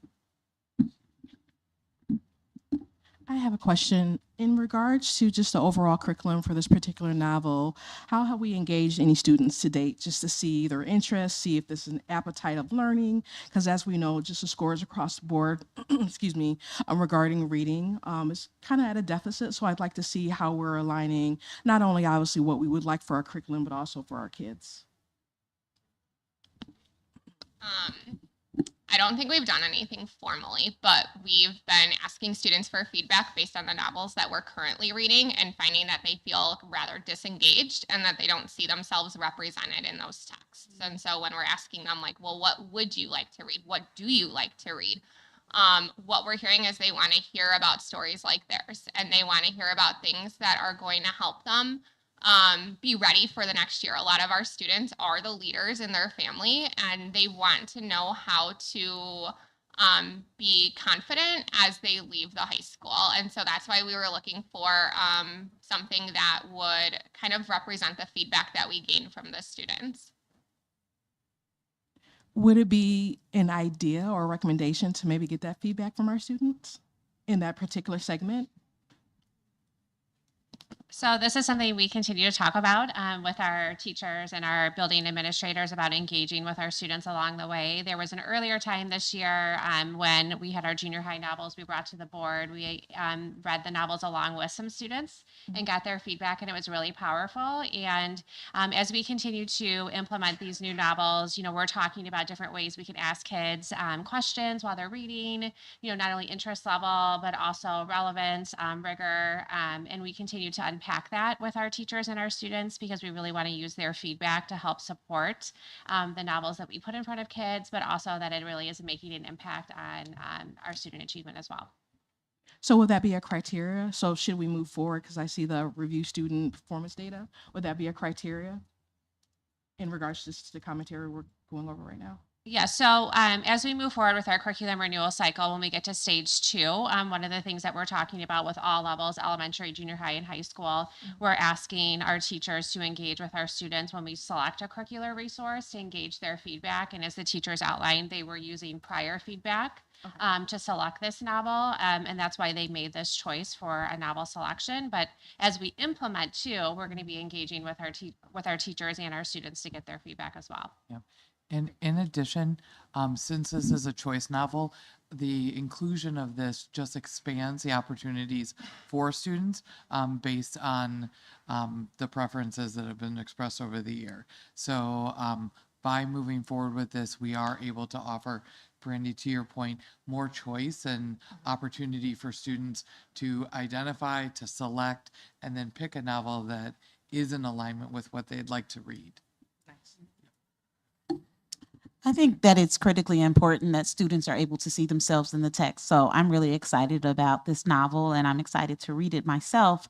My question, I think you talked a little bit about it, and it's relative to the professional development that you will offer teachers. How are we preparing our teachers to facilitate culturally responsive like literature?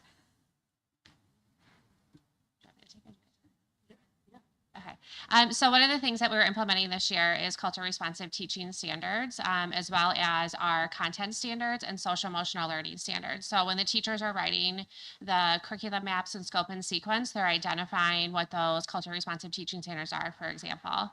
And so we're providing that professional learning for those that are part of that writing process, as well as our teachers along the way, so that they are able to identify and implement those standards in the classroom, and then assess the learning as a result. Thank you. Thank you for the work. And Dr. Paul, since there is only 2 sections in one section, the teachers that will be responsible for teaching will be participating in the scope and sequence and receive the professional learning that Dr. Pollock is referring to. Okay. You know, I just have a couple comments. You said content that students are needing, so that, you know, that's something that we need to continue to do, you know, give students what they need. We're helping to fill a void, a cultural and social emotional void, you know, when we're kind of thinking about those things. So I appreciate that. It's kind of my point. And then, you know, I just want to ask, are you happy with the plan? Yes. We are, yeah. Okay. We were very excited. I know we had lots of discussion about whether, you know, can we make this happen? I mean, we understand that this is a short turnaround. Our teachers are fully on board. Students that we've talked to about it. So I think there's a lot of excitement for just a new novel. Sometimes some of our EL or MLs aren't always, as we're revamping and working through the curriculum renewal, it's very nice that the ELs and MLs get to have a say and have new books and have things, because this hasn't happened before either. Oh, well, okay. Well, that's good to hear too. It's definitely very important. I have one more Yeah, question. just because it was a quick turnaround, I wanted to make sure Yeah. that, you know, like come September, everybody's going to be, what did you do? And really building off of that, Maureen and Becky, a word to describe, we're really champions for this, bringing this forward to all of you. So they definitely have expressed support and desire, as you mentioned, really to help build a wider experience for our students. I have one more quick question. It says update embedded assessments. So are there additional standards we're able to capture by adopting this text? Yes. Okay. I think what we're hoping to do is to keep the larger embedded assessments, we call them kind of like reflective writing pieces. They're meant to be more practical. So students can use them to apply for scholarships, to apply for job applications, for future writing, things like that. We're hoping to keep those similar to what we have, because we have modeled them with questions that we're repeatedly seeing on local scholarship applications and job applications. One of the things we're excited about, the novel we were reading before was a fictional piece, and it was great, but we think a memoir is just going to be such a great mentor text, really, for students before writing almost their own mini memoirs. We are hoping to pull in more of the content objectives through like mini projects or mini assessments throughout the text. So I know when we were just brainstorming, we met with a couple of teachers the other day, we were talking about it already, hopeful that everything goes forward. And we were talking about how to chunk the text and what might, you know, different parts of his journey and how we might be able to pull those content objectives into mini assessments or projects along the way. Does that answer your question? It does. Thank you. Yeah, of course. No other questions? Thank you very much. Thank you for everyone. Thank you. Thanks for coming out. We're moving on to 8.4, and woo! As we do every month, we've provided what we believe to be a comprehensive financial information about the district. And what we've seen so far is that the revenue as well as the expenditure to date is in line with what we expected. There's no real variance from that if you look at the dashboard. Now, one thing that I will like to point out is that it's the time of the year where we actually can excel because we will get the first installment of the 2024 levy. They've started to come in. I believe last week we received about $9.4 million from Kendall County. And then we should get approximately about 60 million by the end of this month, which will help us so we can breathe a bit. Now, something I want to point out is CPI. I included the April CPI figure there. So CPI is actually trending down. And so the 12-month moving average is 2.3. But we keep hearing that inflation might be afoot. So we wouldn't know what the CPI will be for the 2026 levy, which is what we'll be, that will come out in December of this year, then we'll use for 2026 levy. But regarding what we are doing right now financially, we're spot on where we should be. At the end of April, when this report was generated for, we had a fund balance of 47.3 million. But now it is going up, as I mentioned earlier, because we get a first installment, about 50% of our 2024 levy. We get that at the end of June, which we're excited about. And then we'll start thinking about we're going to invest that money and get the most return for it. Any questions? I just have a general question. So does the county just send us bits and pieces as they collect? There's not one big check for. Actually, we're going to get the majority of it. They are statutorily, they have till the end of June to send us the balance of it. So what they'll do is if they get a pretty nice chunk in late May, they'll send it to us. And then they'll send everything at the end of June. So at the end of June, we'll get 50% of the 2024 levy. So the first one is like a tease. It's like a tease of what they've collected so far. Okay. That's the reason we have to be very, very in tune with how we manage our cash flow, because so we get the second installment in September again, then we don't get anything till June. And even though our expenses are spread through the year. So we're grateful to our taxpayers, and we know things will get a pretty good. We've gotten approximately 53% is what we received so far. Then we'll get the other by the end of June. So 53% of the first installment. That's everything local, but property tax, Valerium, just property tax alone, we've gotten 50%, Okay. which will be what we've gotten so far is the second installment, which we got in September. We will get the first installment of the 2024 levy. So what we got in September is actually second installment of the 23 levy. Right. So we are going to get the first installment of the 2024 levy at the end of June, all of it from all three counties, Kendall, Will, and Kane. Got it. Any other questions, please? I have a quick one. I wasn't there at the Thursday meeting, but I read an article.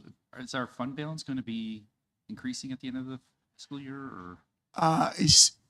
We're projecting that we have a fund balance of about 68 million. So we're getting better compared to where we were before. Yeah. So we're leveling up. Getting there. So. Yeah, we're leveling up. Okay. Yeah. Nobody else? Okay. Thank you. Yeah, thank you. Moving on to 8.5, data visualization and warehouse. Yep, so I would like to welcome Andrea Parker and Bailey Campbell, who will talk about a potential replacement for our data warehouse and visualization platform. Good evening, everybody. Thank you, Dr. Kincaid. Thank you, a special thank you to the Board of Education and the senior leadership team for giving us an opportunity to present to you guys tonight about the new data warehouse recommendation for the next school year.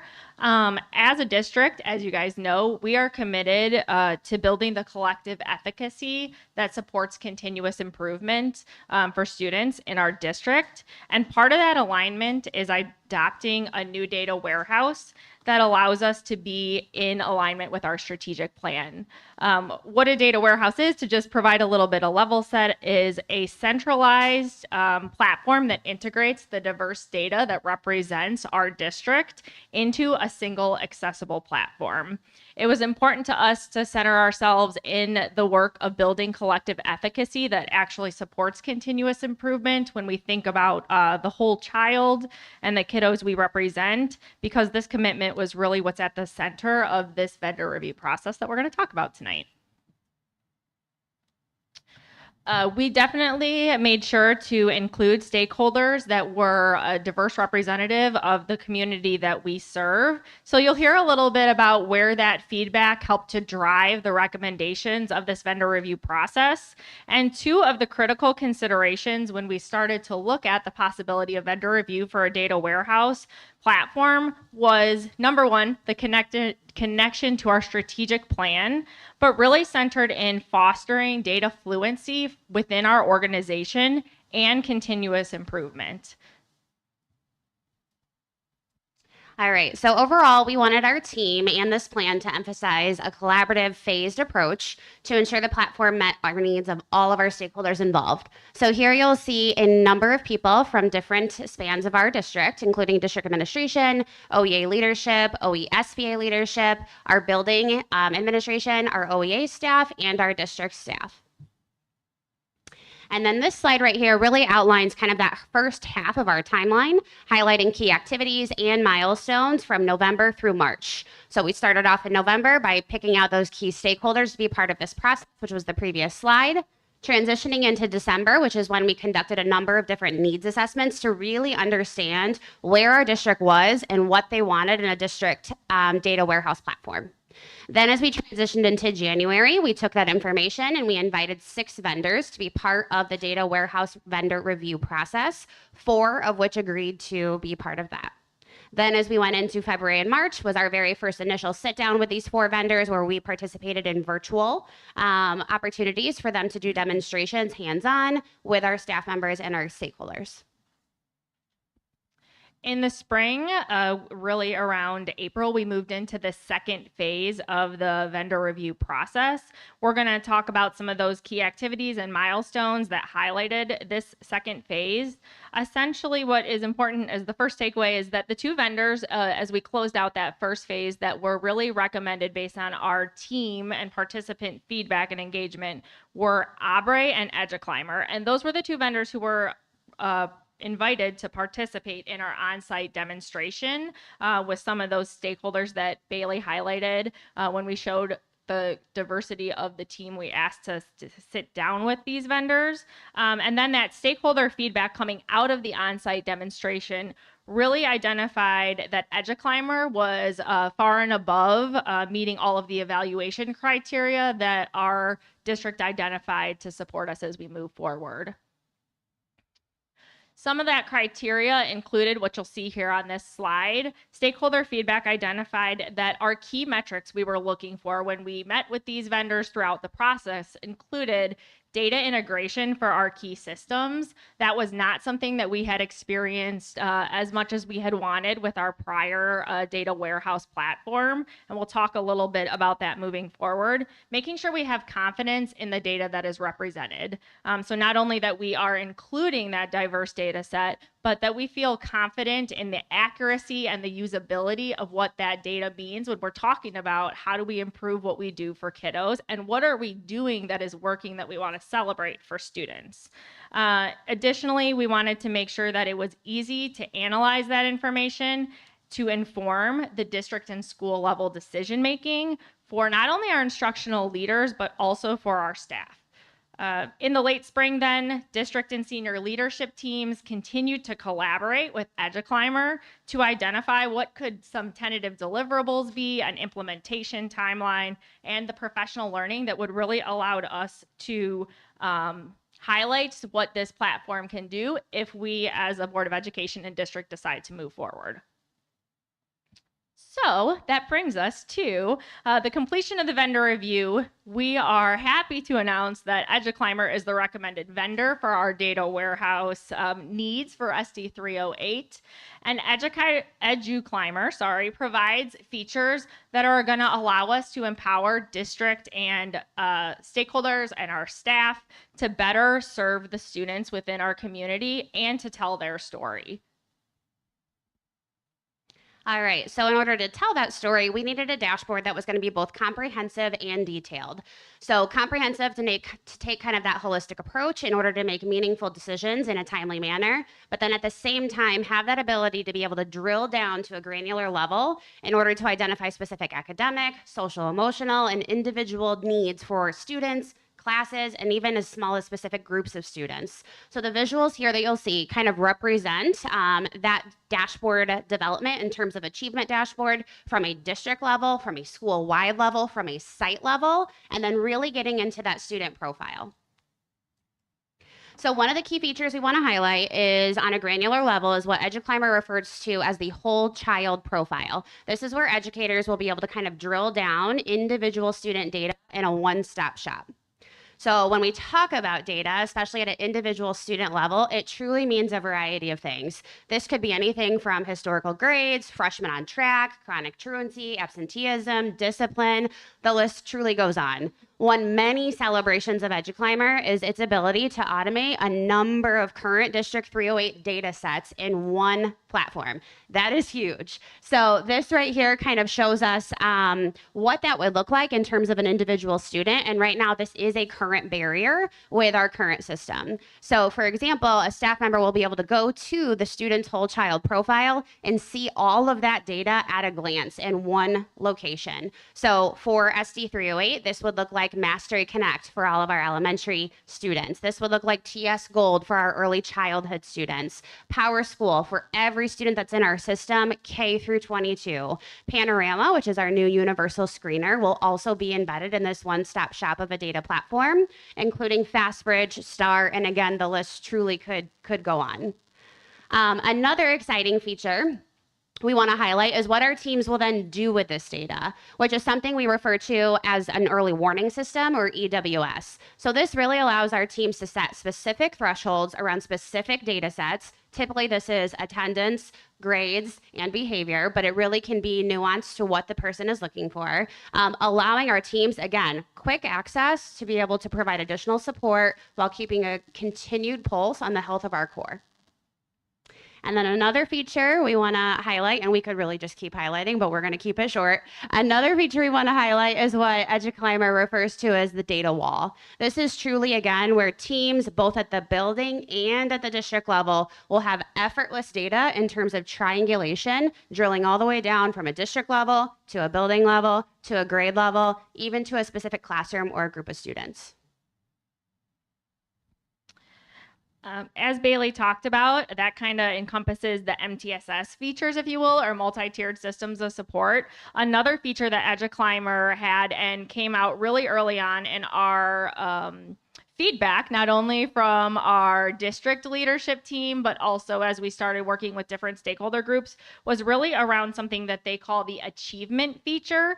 And what that is that's the analysis of key performance indicators that are relevant to our district in order to inform going back to that continuous improvement of thinking about what are we implementing? Are we reflecting on the effectiveness of what we're implementing? And then how do we adjust using those data sets in order to continue to improve at the district and school level? So in EduClimber, and this is just some examples, I know it's kind of hard to see, this feature, which is an enhancement from our previous data warehouse, it did not have a achievement or strategic component to it, is going to increase that collective efficacy of teams at both the district and the site level. And that could include some of the following. So thinking about monitoring progress when we talk about our newly adopted strategic plan, when we're looking at the pillars, the priorities, and the objectives of that plan, while also allowing for us to look at the progress we're making towards individual site school improvement goals. So for example, this feature could equip teams such as the Board of Education and our senior leadership team and district leadership team to engage in a very dynamic conversation regarding the progress that we are making towards our strategic goals, while providing our school leadership teams the same opportunity to have that conversation with their staff to really talk about how is what we're seeing and the progress that we are making contributing to and informing our improvement efforts.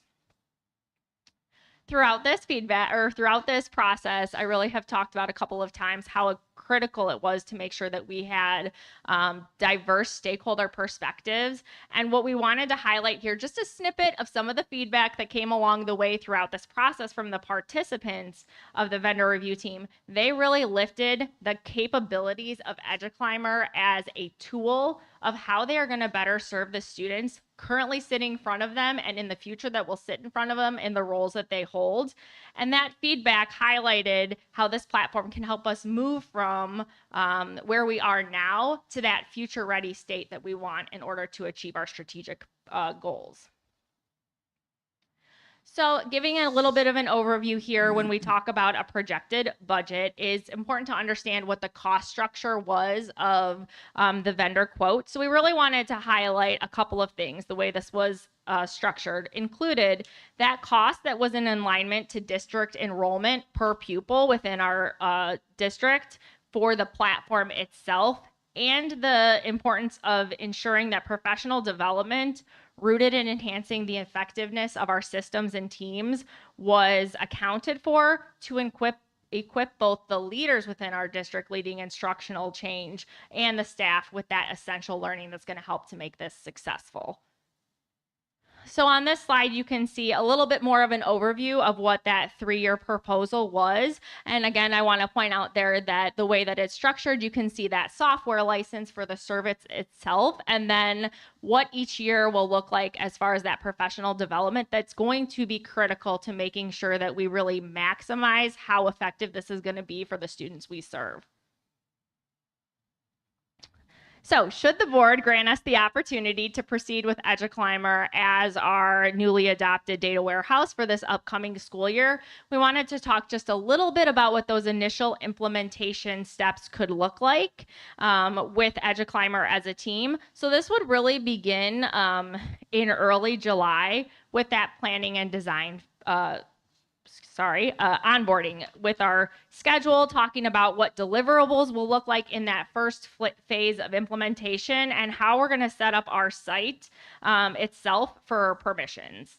We would then move into the data ingestion stage, which is going to be a key component to being successful with those key platforms. So that is EC through transition. I can't highlight enough how this will be such a great opportunity for us to really make sure that we are equipping our district to look at all of the learners throughout our system. And we are so excited to be able to continue the work we're doing around that. As Bailey mentioned earlier, that would really be looking at the integration of PowerSchool as our student information system, but also our universal screeners, which includes Panorama for social emotional learning, Renaissance Star for our dual language program, and then FastBridge, which is our comprehensive universal screener for academics, along with TSG Gold for our early childhood and Mastery Connect for our elementary. We'd then move into middle to late July, where we would really start looking at, now that the data's in, it's ingested, we're making sure that that sync is happening. How are we configuring some of those data elements, including academics, assessment, attendance, and behavior, to make sure it's all represented? And as we're designing EduClimber's 308 site, that it is matching what our needs are. Moving into that kind of final early implementation stage for early August of system readiness. So we definitely want to make sure that once all that data is in, we've kind of configured it to make sure it meets our needs, that our system is ready for users to be able to access and engage in. With that early August, then also kind of being concurrently the professional learning for that core district team that is going to support the implementation of this early work with EduClimber, if that was our vendor, and how we would then roll that out and scale it with intentionality for the users within our system. Thank you for the opportunity to present. Now it is open to you guys for some questions that you may have. What does this replace? Or does it replace anything? Great question. So as of this year, our current data warehouse was through Frontline Student Analytics called 5Lab. Okay. So that would totally eliminate. Yes, Yeah, okay. absolutely. Okay. I have a question regarding going back to 19 for your projected budget. I noticed each year the license continues to increase. I know in corporate, typically you can negotiate that. Is there a reason why it continues to increase over 3 years? Especially given the size of Oswego? That's a great question. I'm looking at Mr. Obafemi to help me as we partnered really with our finance team to be able to talk about what that looked like. We will go back and sharpen our pencil and look at that. Thank you. Thank you. So are you looking to implement the data next school year, or is it really just about, I guess, inputting data information? Like I see the timeline, but are you looking for staff or administrators to use this system? Great question. So I brought us back to this this particular slide because this talks about the 4 features that we would go live with, if you will, for use within the district over the course of next school year. So it really starts with that student profile, which is all of that data coming in to make sure that it is accurate and it's accessible. Then the next piece would be for us to really talk through how do we onboard our users with intentionality and what is the scope of that work. Part of the reason that that implementation in this particular presentation was a little bit housed in the what's going to happen in that initial part is because that is really critical for us to get ready for that to occur first. Why we are also working with that implementation team from our district and with EduClimber to really look through what are our first few phases, but the deliverables that we tentatively are looking forward to and have worked with that team for them to say, we can go as fast as you want us to go as a district. It's important for us to do that with fidelity, is that on that first day of school, we would be able to have that data going in live. And for the users that we decide to onboard first, which would really be district leadership and then building leadership, they will be able to view that data on that first day of school. And then our next kind of target plan would be for that achievement dashboard to get up and running and have data filtering into that along with the data walls. Because that will allow us then, if I'm a user, such as Dr. Kincaid, she'd be able to go in and start looking at some of the specific data sets that she may want to have that information out as of August 2025 to be able to start seeing at least how is this informing what we're doing right now, while we also are intentional about the scalability. So yes, it will be accessible and usable. We want to be intentional as we move into, if this was the platform that was approved for us to adopt, what that looks like so that we do it well, but also at the appropriate speed. Thank you. Is this a major upgrade? Oh my goodness, yes. We are so excited. And I think really truly I was most impressed with the feedback after the on-site demonstration with EduClimber, because a lot of the individuals within this room and within our system that do such great work for kids, hearing the collective acknowledgement of this is going to make what I do better for kids, more efficient, and have some more of that continued collective efficacy around how we serve was very palpable. And so it was almost like, holy moly, how soon can we get started, while also doing our due diligence to make sure that this is the correct platform. And then the only thing I would just add to that is really like thinking of that intentionality in terms of the onboarding and the training, because the end goal is then how do we get this information to our staff in terms of our teachers, our TAs that are really running those small groups, that are really in it with our students on a day-to-day basis. And so making sure that there's accessibility across the system is huge, which is also another downfall of our current platform.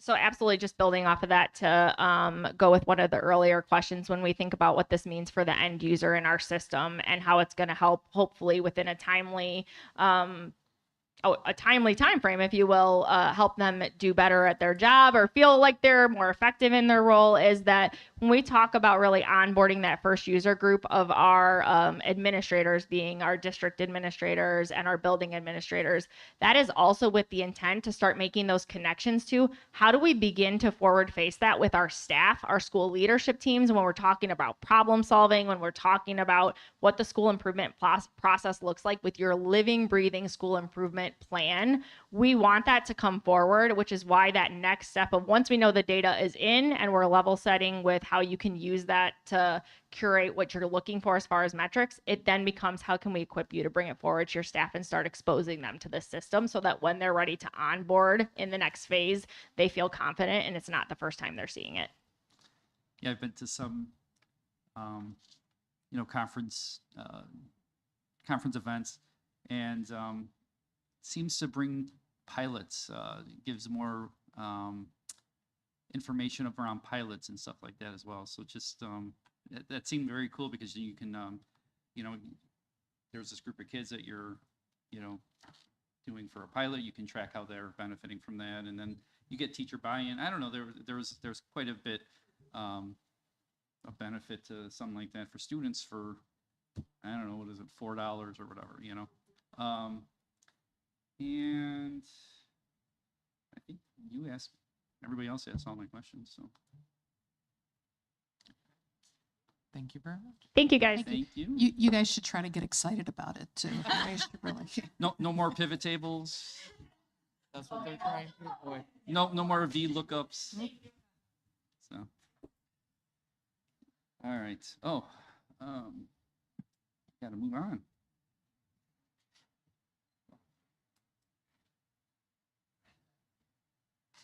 Are there any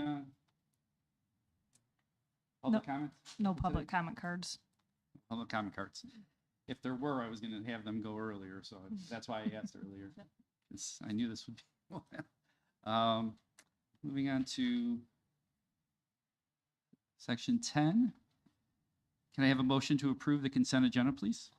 I make a motion to approve all items under consent, including 10.1 minutes from the Board of Education meeting on May 12, 2025, open and closed sessions, and minutes from the Special Board of Education meeting on June 2nd, 2025, open session. 10.2 to acknowledge the FOIA requests received by the district. 10.3 to approve the field trips for overnight and or more than 200 miles. 10.4 to acknowledge gifts and or donations received by the district. And 10.5, I'll leave it while I'm reading. And 10.5 to acknowledge decommission items of the district. 10.6 to approve treasurer's bond for the 2025-2026 year. 10.7 to approve the renewal of 2025-2026 CLIC property and casualty insurance. 10.8 to approve the renewal of 2025-26 CLIC workers' compensation. And 10.9 to approve acceptance of the Bill Belichick Foundation grant. Okay. Second. Thank you. Are there any questions on the 9 items on the consent agenda? Don't make me read it again. No, Mr. Omafemi, it looks like we saved some additional money on our property casualty and workers' compensation without impacting coverage. Yes. So that was. We actually got an you increased keep coverage. Getting more and more savings out of those large line items, so I appreciate it. And a savings of close to $170,000 is what we're able to realize between the property and casualty and workers' comp. That'll get us a data warehouse. So, so that's great. Can we should probably vote. Yep. Miss C, Yeah, aye. Dr. Polak, Aye.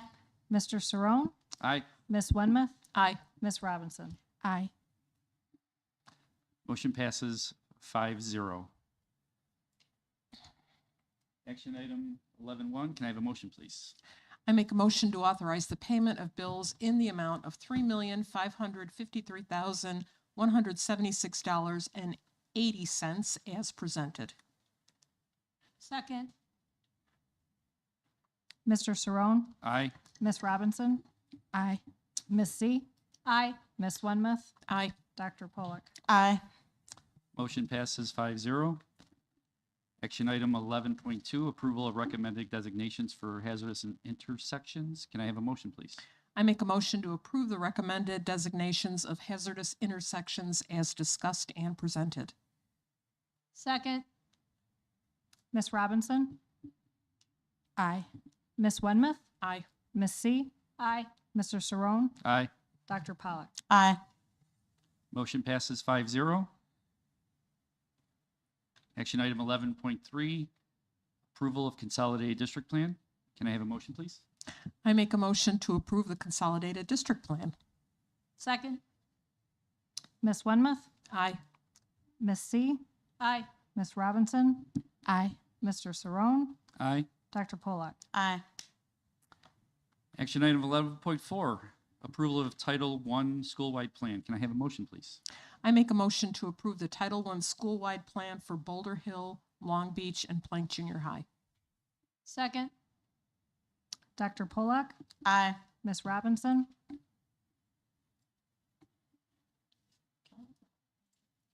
You can ask a question.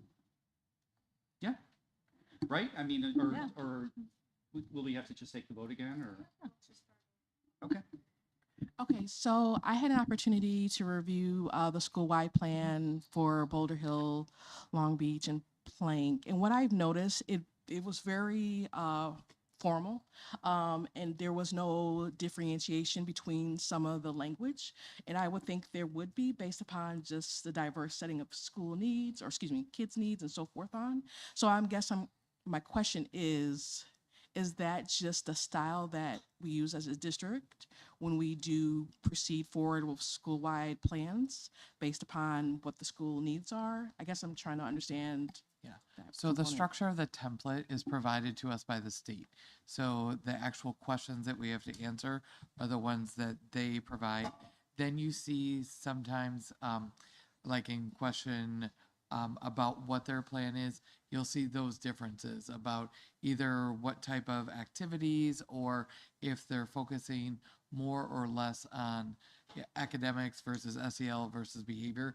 That's where you'll see the difference between those three schools. There are some nuances in terms of across the district reference to AVID. That's something that has occurred district-wide, but in terms of the structure of the information that's provided in both the data analysis and in the plan, that template is provided to us.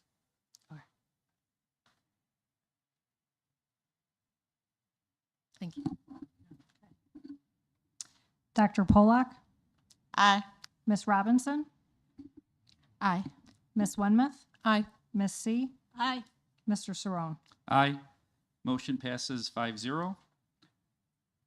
Moving to action item 11.5, approval of Title I school improvement plan. Can I have a motion, please? I make a motion to approve the Title I School Improvement Plan, Year 1 implementation for Fox Chase and Old Post, and Year 2 implementation for Boulder Hill and Long Beach. Second. Ms. C? Aye. Ms. Wenmouth? Aye. Ms. Robinson?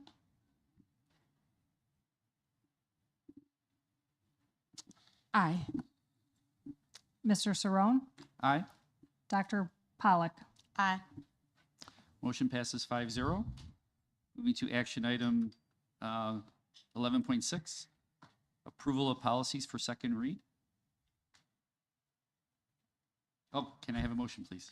I make a motion to approve board policies, Section 1, School District Organization, 1:30, Section 2, School Board, 2:260, 2:265, Section 4, Operational Services, 4:15, 4:80, Section 5, General Personnel, 5:10, 5:20, 5:60, 5:100, Section 6, Instruction, 6:150, 6:235, and Section 7, Students, 7:10, 7:20, 7:60, 7:70, 7:180, 7:185, 7:190, 7:200, 7:210, 7:250, 7:255, which is new, 7:270, 7:310, 7:315, 7:340. Second. This. got an So email I from had you, some so- questions on the second read, in particular the 7.180, which is the bullying prevention and the steps. I did send an email, so before I personally approve, I think we should take a little bit more time to review the policies just to make sure that it's inclusive of all our students, especially our diverse, excuse me, our diverse students too. So just a couple of notes about the policies. About 2 years ago, we did do a policy review of the entire manual to make sure that we were in compliance with press. Based on the questions, Mrs. Robinson, that you asked about was really the administrative procedures.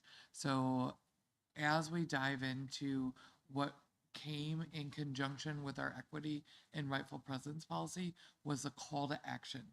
And I think that that document, which is really the foundation of how we then operate and address bullying and harassment, is focused on those key elements. So you won't necessarily see that level of detail in the policy. Where you'll see that is in our administrative procedures, which is defined by, again, our call to action, our harassment and bullying protocols, and investigation protocols. I would ask either Mr. Bell or Ms. Campbell if there's anything else that you would like to address, really the equity and rightful presence, as Brandy mentioned, of all students when considering harassment and bullying. So there are specific guidance. There is specific guidance with regards to investigation around bullying and harassment, in terms of timelines that are different than a general investigation. You know, when we get our tip line reports, those are generally turned within 24 hours or less. That goes for not just our anonymous reporting or our tip lines that are available, see something, say something on the website, but it's also our securely hits. Those are our digital monitoring pieces for our Google Spaces and our whole Google suite of options. We have updated and improved, and we continue to do so each and every year, our kind of bullying and harassment investigatory process. We have worked with call to action. One of the things that we're looking to try and roll for next school year is reentry planning. And so when we look at Character Strong, when we look at Panorama, we look at Tier 1 supports and indicators around MTSS Tier 1. We also then look at our Tier 2, so our support plans, our safety plans, how we investigate, when we investigate, what that notification and communication looks like. For our more marginalized populations, that harmful language protocol was implemented at the onset of this school year, and we've been kind of continuing to update that based on what we've learned about how we implement those things. With regards to additional procedures, or should I say additional professional learning, there are ISB requirements with mandated training around racism-free schools, bullying and harassment, trauma-informed practices, cultural competency and bias. And so those things continue to be part of our overall professional learning platform. I will say that this EduClimber potential is a tremendous impact, or would be a tremendous impact to that work and disaggregating data. Right now, everything you hear and see is all being done by hand. You know, Google Sheets upon Google Sheets and about Google Forms, and trying to generate all of those things in places that we can manipulate it and we can have ongoing and collaborative conversations with our buildings. How they're using that information when they build their school improvement plans around equity and rightful presence and those foundational practices.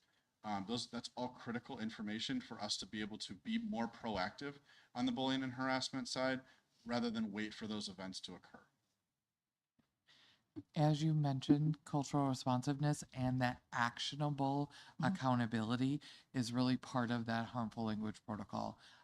We currently do run two committees, both a safety and security and an equity committee that do look and address the data. There's definite improvements and more across the board from EC through 22.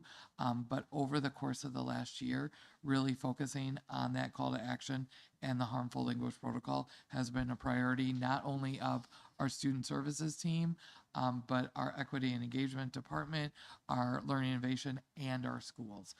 We have seen situations where we have, as a district, gone into our schools to help provide not only learning for our staff, but also for our students. And that is a strong focus of ours that we want to continue to improve. That's fair. I just think as a parent, so when I think of call to action, I'll be very transparent. I've never heard about it until tonight. So when I think about other parents in the community, maybe millennials, right? They may have never heard of the call to action. So they may pull up the actual policy where there is opportunity to be a little bit more concise. So I'll give you a perfect example, going back to the timeline. Excuse me, I'm coming down with a little bit of cold. The current practice is that anonymous reports are accepted but lacks clarity on how they're processed and how the follow-up will happen. So for instance, an example may be to add within 24 hours, District 308 will do X, Y, Z. So I think that clarity part would be very helpful for parents, just in overviewing the document, but most importantly, knowing how to move forward should this be in case an incident that they are currently, managing at that point. I like that idea. I think it's an opportunity. It does exist. Those timelines do exist. That language does exist. But even providing a clarity corner kind of FAQ to be able to bring all of those pieces together. So in our equity and rightful presence policy, I believe it links to the call to action. Those types of things that we have already put in our student rights and responsibilities for how we respond to bullying and harassment claims and what the statutes say. Those are definitely things we can draw attention to as a parent. So I guess with that, is there an opportunity to, I respectfully understand that this is ISB formatted and what have you, as far as the language, but is there still an opportunity that we can update the verbiage, or do we have to have it as is? So what we could do is approve as is and then make the recommendation to take it back to the policy committee when the policy committee reconvenes this fall to re-review and bring more recommendations to update the policy. So at this point, we could not make any recommendations unless it goes back to policy. So those would be kind of our two steps tonight. Sorry, I have a lot of questions. Well, that's why I kind of took a pause. Yeah, yeah. And so you can ask them. But yeah, she laid out kind of the way it would go about going to policy committee, and a lot of these things are in the procedures and the protocol. So, yeah. Mr. Cerrone? Aye. Dr. Polak? Aye. Ms. Wenmuth? Aye. Ms. Robinson? Sorry, I just have one more comment. So when you say that it goes back to the policy, because I think it's helpful for parents to know, excuse me, the process, because I don't feel like we talk about the process enough for parents to understand, should there be a policy, right? Then we have, what are the protocols for a change to happen, right? And it doesn't always have to happen here, but how can we be that voice for our kids? So for the policy meeting that's happening in August, hypothetically, that there will be a meeting at that point in time.